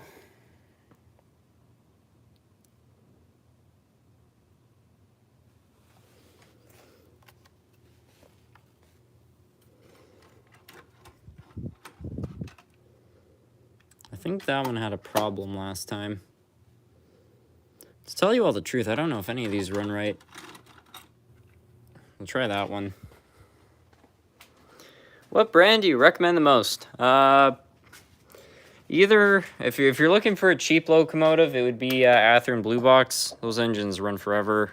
Same with Atlas. Those are solid. For kind of mid-range, it would be Kato. For high-end, Rapido. I'd also throw Walters in there for mid-range. Those are pretty good engines.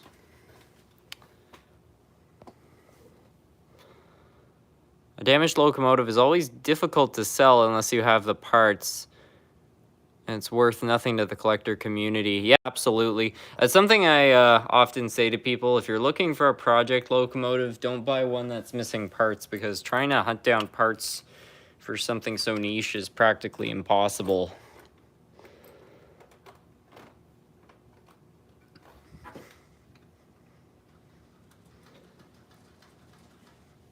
I guess I'll try to run the steam engine backwards. See if we can get our train back here.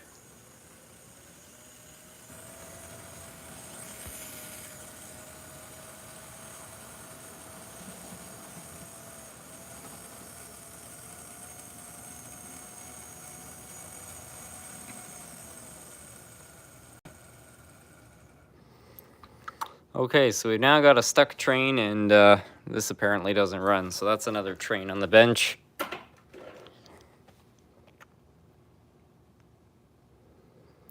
Do you have a Walters train line locomotive like the GP9 or GP15-1? I have the GP15-1.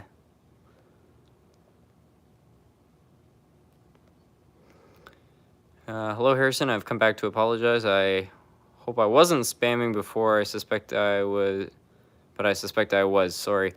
Oh, that's okay. There is a lot of repeat comments, though, which I have already answered. So if we keep those to a minimum, I would appreciate that. Do you have a military locomotive? I do.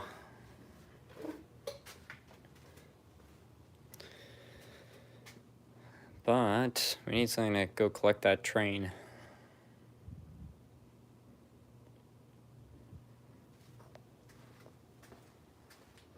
Chris and Dom in the house. Welcome. Well, somebody wanted some either lifelike power torque or power torque engines, so let's see if we can find an old lifelike to run.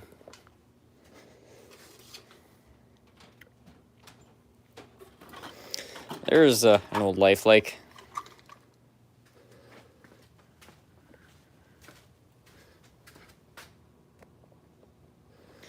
So we'll see if we can rescue this heavy train using a lifelike locomotive.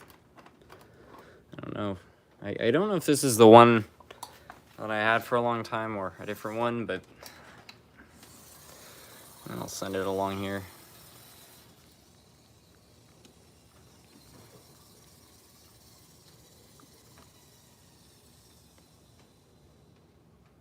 Got another short circuit. That's weird.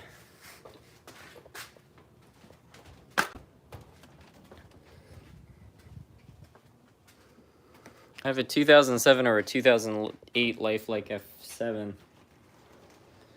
They can be pretty solid locomotives. A lot of people really like to hate on the lifelike locomotives with the pancake motors, and I don't deny it. They were not fantastic engines by any means, but I don't find they break very often. I find with a little bit of maintenance, they can last a while, and they're super cheap.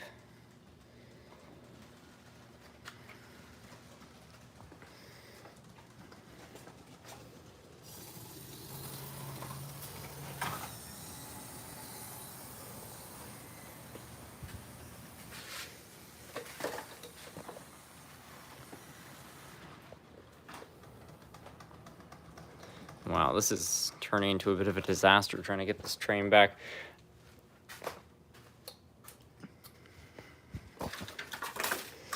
All right, I got a 3-point plan to fix everything. That's right, lifelike is an economy model. Yeah, that's just it, they're not gonna be you couldn't compare that to a Broadway Limited or anything like that, but Even when those locomotives were brand new, they were only selling for like $30, which is not a lot of money for an engine. So I'll give them credit for that.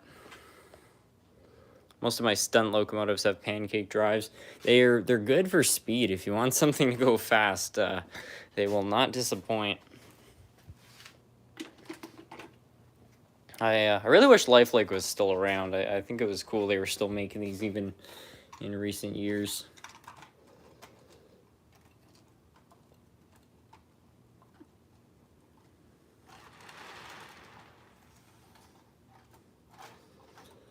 The coupler height's not good on that, but well, we'll try to roll with it.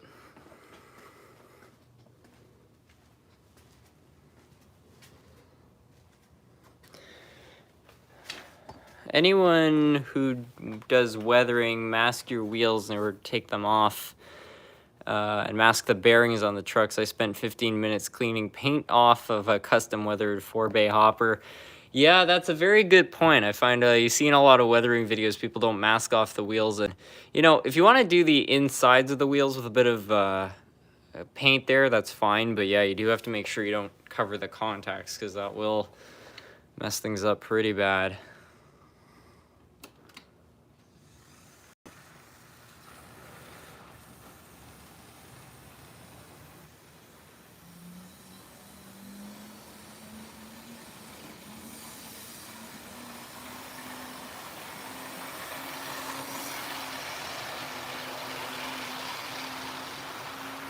That Lifelike locomotive's doing a much better job at hauling those cars around than the, you know, larger 210-2 was.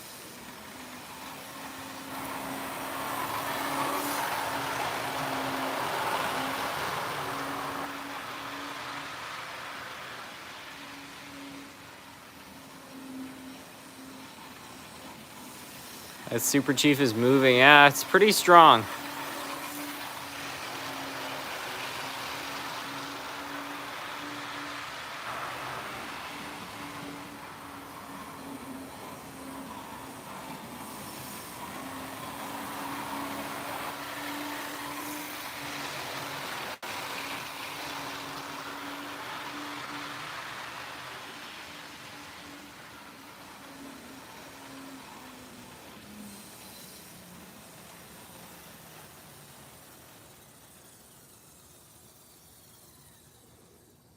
Here, let's see the low-speed performance of this. They've gone to plaid. Yeah, this engine certainly can. This is going to be very impressive, I'm sure.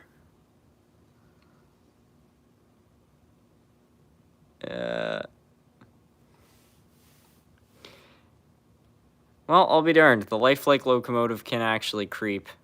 It is moving right now, just very slow. For a 3-pole motor, that's pretty good performance. So, again, for a cheap locomotive, I think Lifelike gets a lot more hate than it deserves.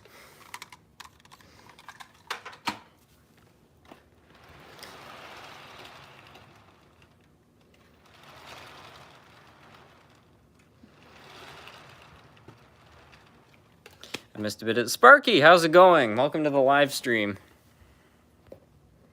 Oh, Container Man's in here too. We got a lot of the original viewers in here tonight. I'm glad to see you all.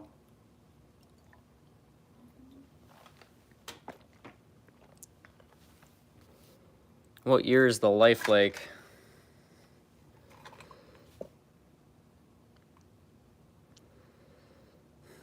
I can't tell if this is a date code or a manufacturing number, because some of the Lifelikes actually did have a date code on them. So that could be 2010, 3rd month, or could be the 20th day of the 1st month of 2003. So it might have been made on January 1st, 2003. I don't know. If anybody knows what these, if this is a date code, let me know. I would like to hear it.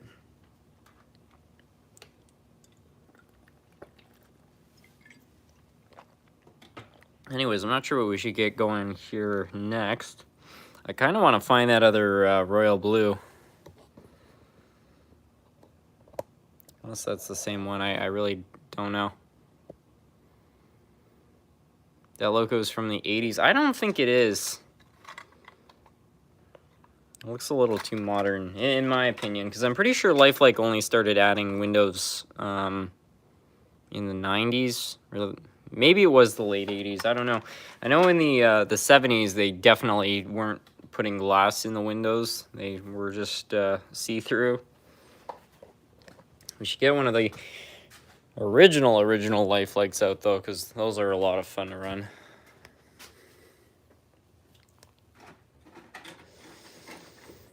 And here we go.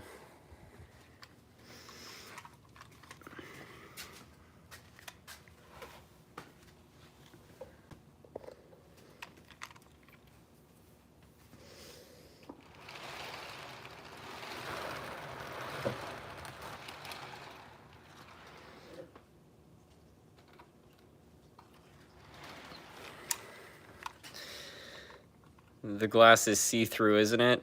Yeah, but this is like, you know, particularly see-through.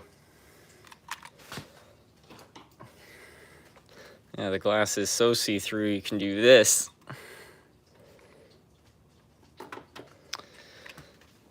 But anyways, here's a 70s Lifelike set. It's also got one of those funny date codes on it. These are actually pretty good locomotives. They have 5-pole motors, only 4-wheel drive, but they're actually pretty good. Cookie Fatty 666, come to the UK. We have many steam railways. Thanks for the super chat.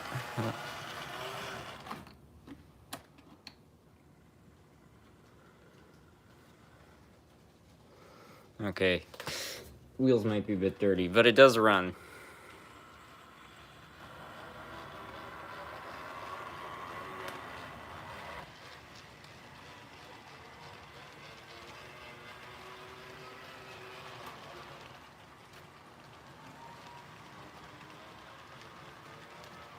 The Tyco Royal Blue was the one that hadn't run in 50 years. The engine had a wheel configuration of a 462 Pacific, not a Hudson, which is a 464.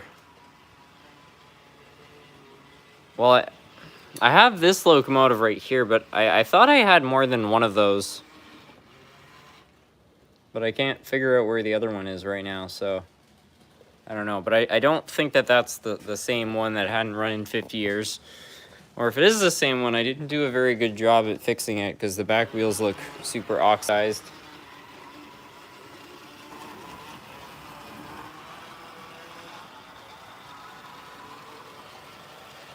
Burlington Northern, hey SMT, do you remember me from my TikTok? I do, yeah.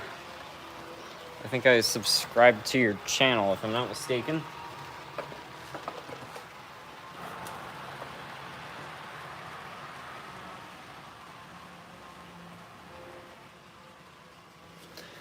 The question is, are you going to repaint the Bowser T1? I think I probably will, because the paintwork that's on it's kind of junk. I'm just not very good at painting, so you know I don't want to make it worse than it is. So I might do that up the road, but it's just something that I want to do carefully so it actually turns out okay. Those old Tycos were experimented in the 80s. They added different lead and trailing trucks to make them different locomotives. Do you have an Instagram? Yeah, I've got an Instagram.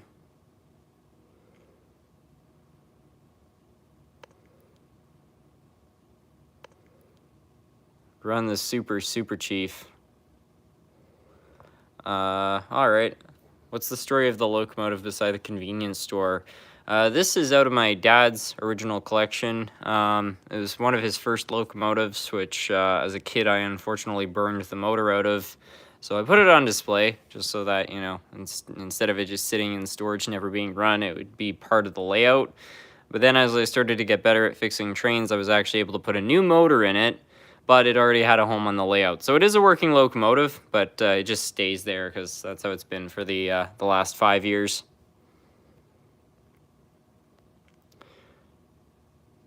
Have you ever given any old locomotive a modern mechanism? Kind of. I'll get the super cheap, and I'll get the one I modified.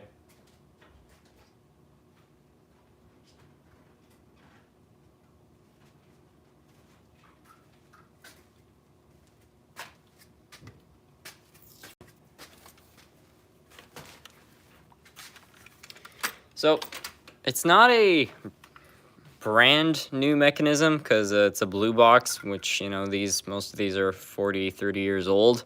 But this is a Varney locomotive from the 1940s. And I bought this locomotive as a dummy, and it didn't have any wheels or anything on it. So what I did was I removed the frame, and it turns out that the Athearn frames fit into these locomotives without really any modification. So that's pretty cool. So I was able to get this old locomotive riding the rails once again, and I think it looks really good, actually. Do you like anything besides trains? I'm kind of into boats. I have a boat, and I like working on old outboard motors. My winter project is a 1969 115 horse two-stroke V4, so that should be a fun thing to work on. But I'm a lot less experienced with motors. Know a lot more about the trains, so that's something kind of in the works.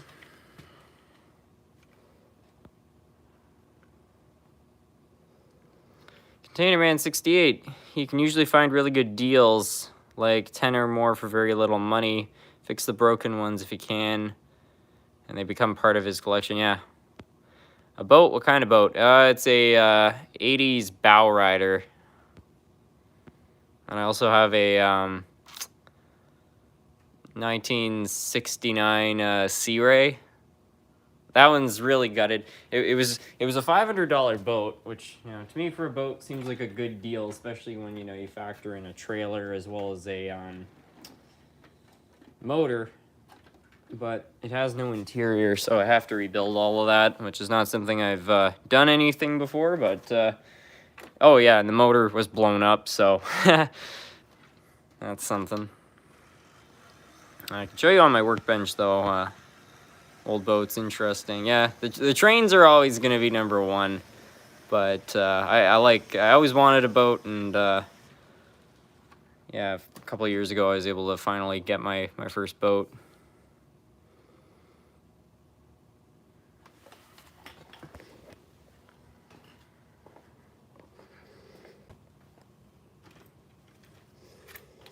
So anyways, there's the super chief. I guess we'll run the Varney engine? I don't know. Is that something that you actually produced?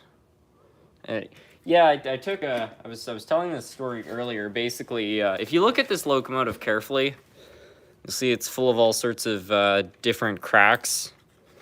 See, it's split in a bunch of different spots. Basically, I bought a lot, and it had a few locomotives in it, but they were all destroyed during the shipping. So I just decided to fix them up and glue them into making one giant locomotive. I googled those boats. The Sea Ray is the exact type I want.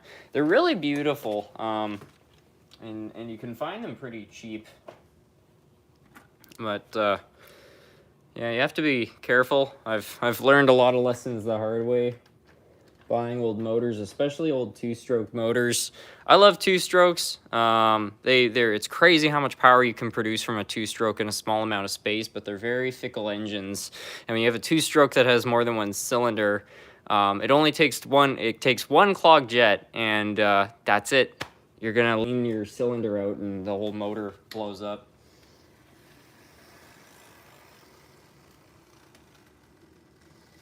I don't know if this Varney engine is going to work because it doesn't have a coupler. I don't know. Yeah, I'll get a train on the track, and I'll go get one of my projects. Show you what I found.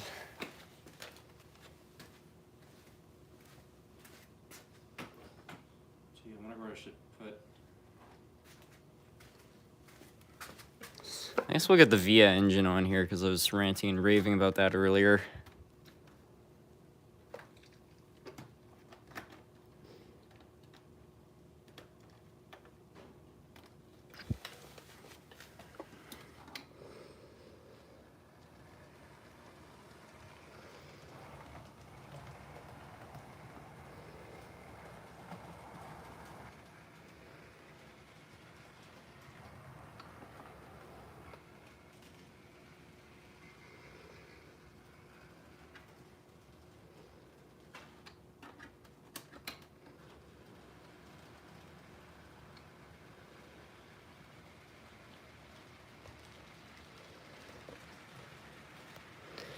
A little bit for your time, but Kowalski had the world's fastest motorcycle. 753 cylinder, 2-stroke. Wow. Kawasaki. I think I'm pronouncing that wrong.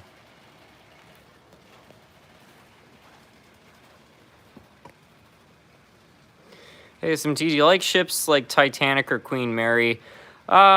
Yeah, I find ships interesting. Not as much as small powerboats, but yeah, when I was younger, I was really into Titanic. I thought that was a good story. My favorite's Olympic, though, which is Titanic's sister ship, which it's so underrated because, first of all, it was the exact same size. It just weighed less, so it technically was also the world's biggest ship. And if you look into the history of that ship, and how it served Canada and the United States during the First World War, like, it's just got an incredible history. So yeah, the RMS Olympic, even if you're somebody who's not into boats, it's an amazing story. They called her Old Reliable, right? Because that's what it did. Never sank, which is remarkable. Almost every boat back then did, including it was actually hit by a torpedo, and the torpedo was a dud. And it didn't sink the ship, so it just escaped, which is an amazing story. And then, ironically, sank a U-boat later on. So, yeah, amazing history. Yeah, I'll go get the part.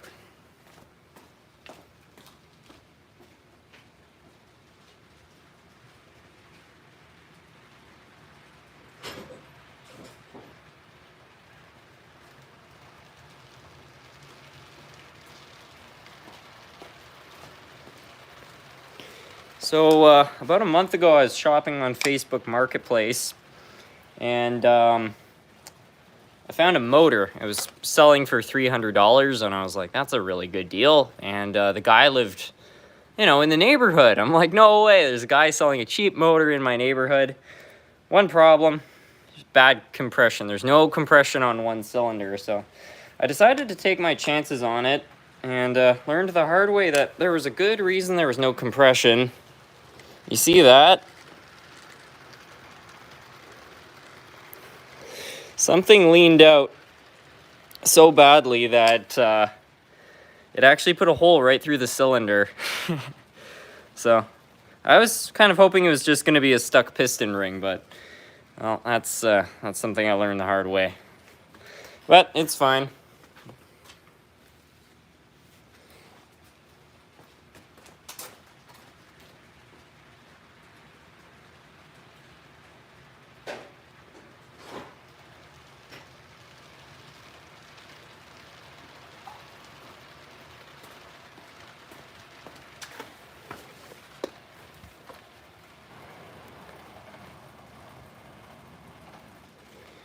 It looked like it dropped a valve or blew an intake gasket. I don't think it could have dropped a valve because it's a 2-stroke, and the reeds were intact. So I'm pretty sure what happened is that the carburetor got clogged and it just leaned out that cylinder. And then once you get a few metal fragments inside an engine like that, it will just start to slowly strip away. But yeah, I've seen some outboards that have blown up, but yeah, a hole right through the piston like that. That's pretty weird.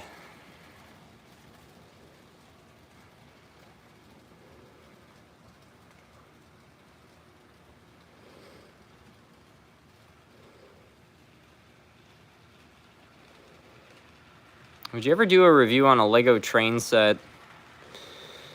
I built one years ago, and it was cool, but I've never really been into them, to be honest. I respect people who know how to put those together and build cities, but I prefer the model trains.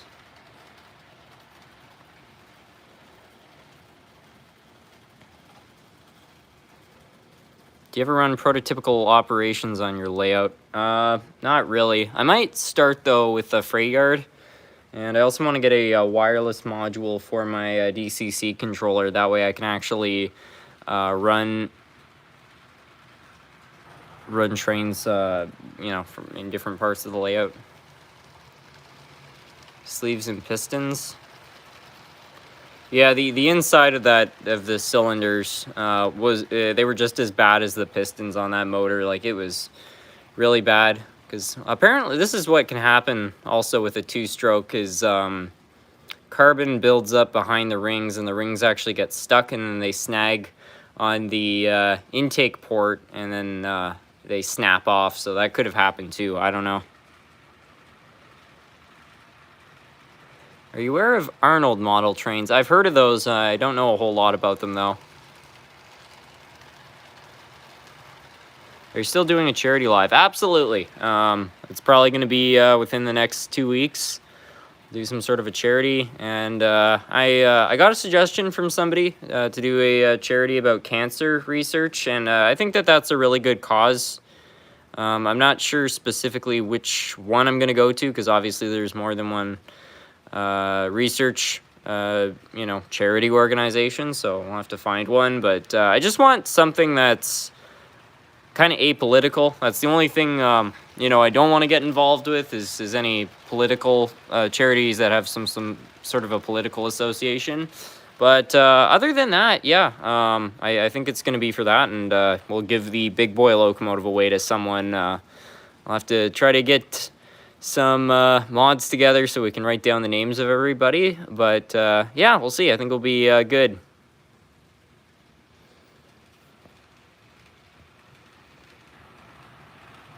Run a U-boat if you have one. All right, I think that'll be the final train of the night, because it's almost, well, it is 11 o'clock here, and I don't want to keep everybody upstairs awake. I'll grab one of my old Atherns, because, yeah, that old two-stroke still has a lot of the two-stroke love in it.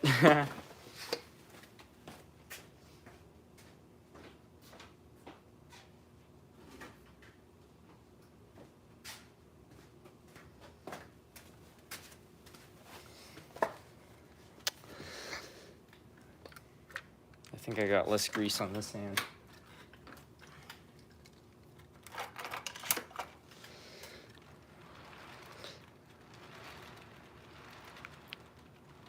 That sounds like a good job for the mods. Yeah, I'll have to get in contact with everybody and see if people can write down names, and then we'll probably, I don't know, a day later we'll just we'll get all the names together from everybody, and then do some sort of a raffle, and then I'll announce on the channel who wins the raffle.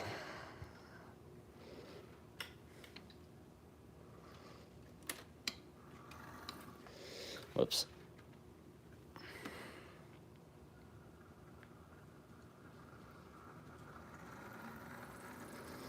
I haven't run this in a while, so.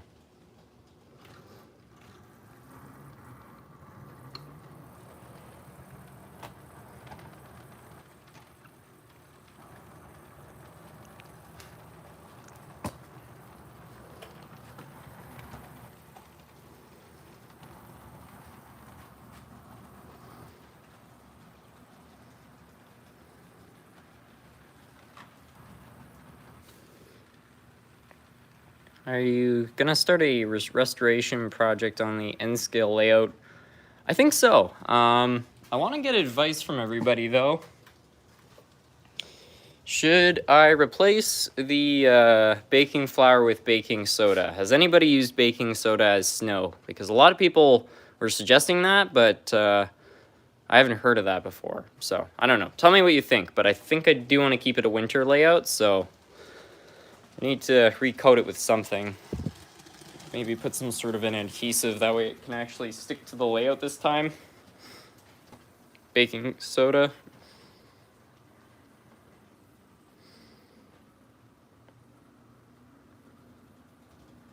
The U-boat's struggling. It's just because it's not got enough power.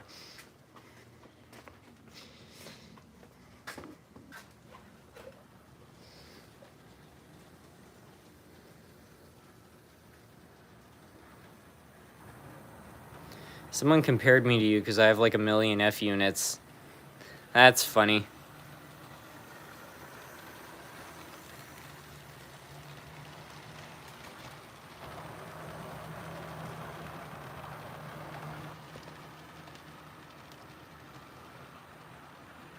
Baking soda looks too much like sand, not fluffy enough in my opinion. Alright, I mean, the hobby shop I go to does have artificial snow. It's just quite expensive, so. SMT, I have 2 containers of fake snow. Just come and get it. It's good to know.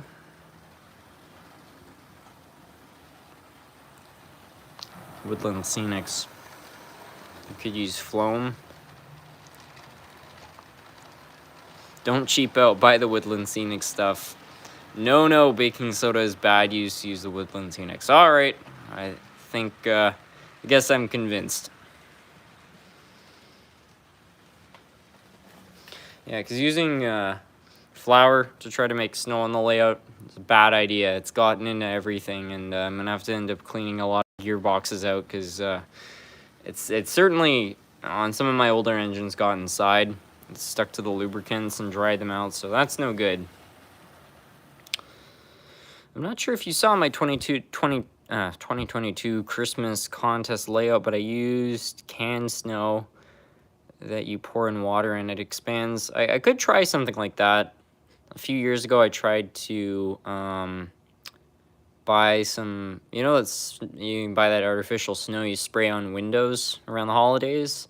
I found some at a dollar store, and something went wrong with that can, and it only covered like half a square foot. It was ridiculous. And then I think it's actually started cracking, if I'm not mistaken. Let's have a look here. Because this is not the first time I've kind of tried to restore the layout.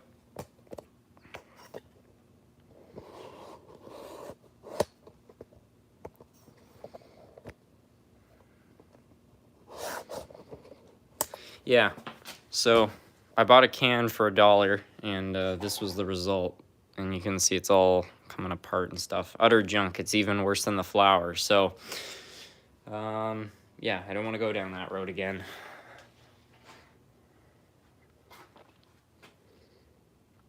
How do you clean ballast up off the layout? It's everywhere. Grab a vacuum. Pick anything you don't want to get vacuumed up off the layout, and then just vacuum it all up. Trying to clean ballast up, especially when it's mixed in with other things, is a nightmare. But the best thing to do, once you're satisfied with how part of your layout looks, you pack your ballast down. You know, you get it the way you want it. You spray some rubbing alcohol on there, and then put diluted Elmer's glue down. And then when you have derailments and stuff, it won't go anywhere. Anyways, I think I'm going to finish off the live stream. I'd like to thank you all so much for joining in this evening. As always, I had a great time running some trains and chatting trains and talking about cars and everything else. So thank you all so much for all of that. And yeah, wish you all a great evening. Have a good night. Oh my goodness, Container Man just put a super chat for $50. That's ridiculously generous. Thank you so much, Container Man. You didn't have to do that, but thank you. How much does fake snow cost? I think it's like $18 a container, but I don't know what they're making it out of, so that's just why I didn't want to spend that. But maybe that's just what I need to do. I don't know. But anyways, thanks for joining in, everyone. You missed a super chat. Okay, let me find it. I only see Container Man's. I apologize if I did. Yeah. Anyways, have a great night, everyone.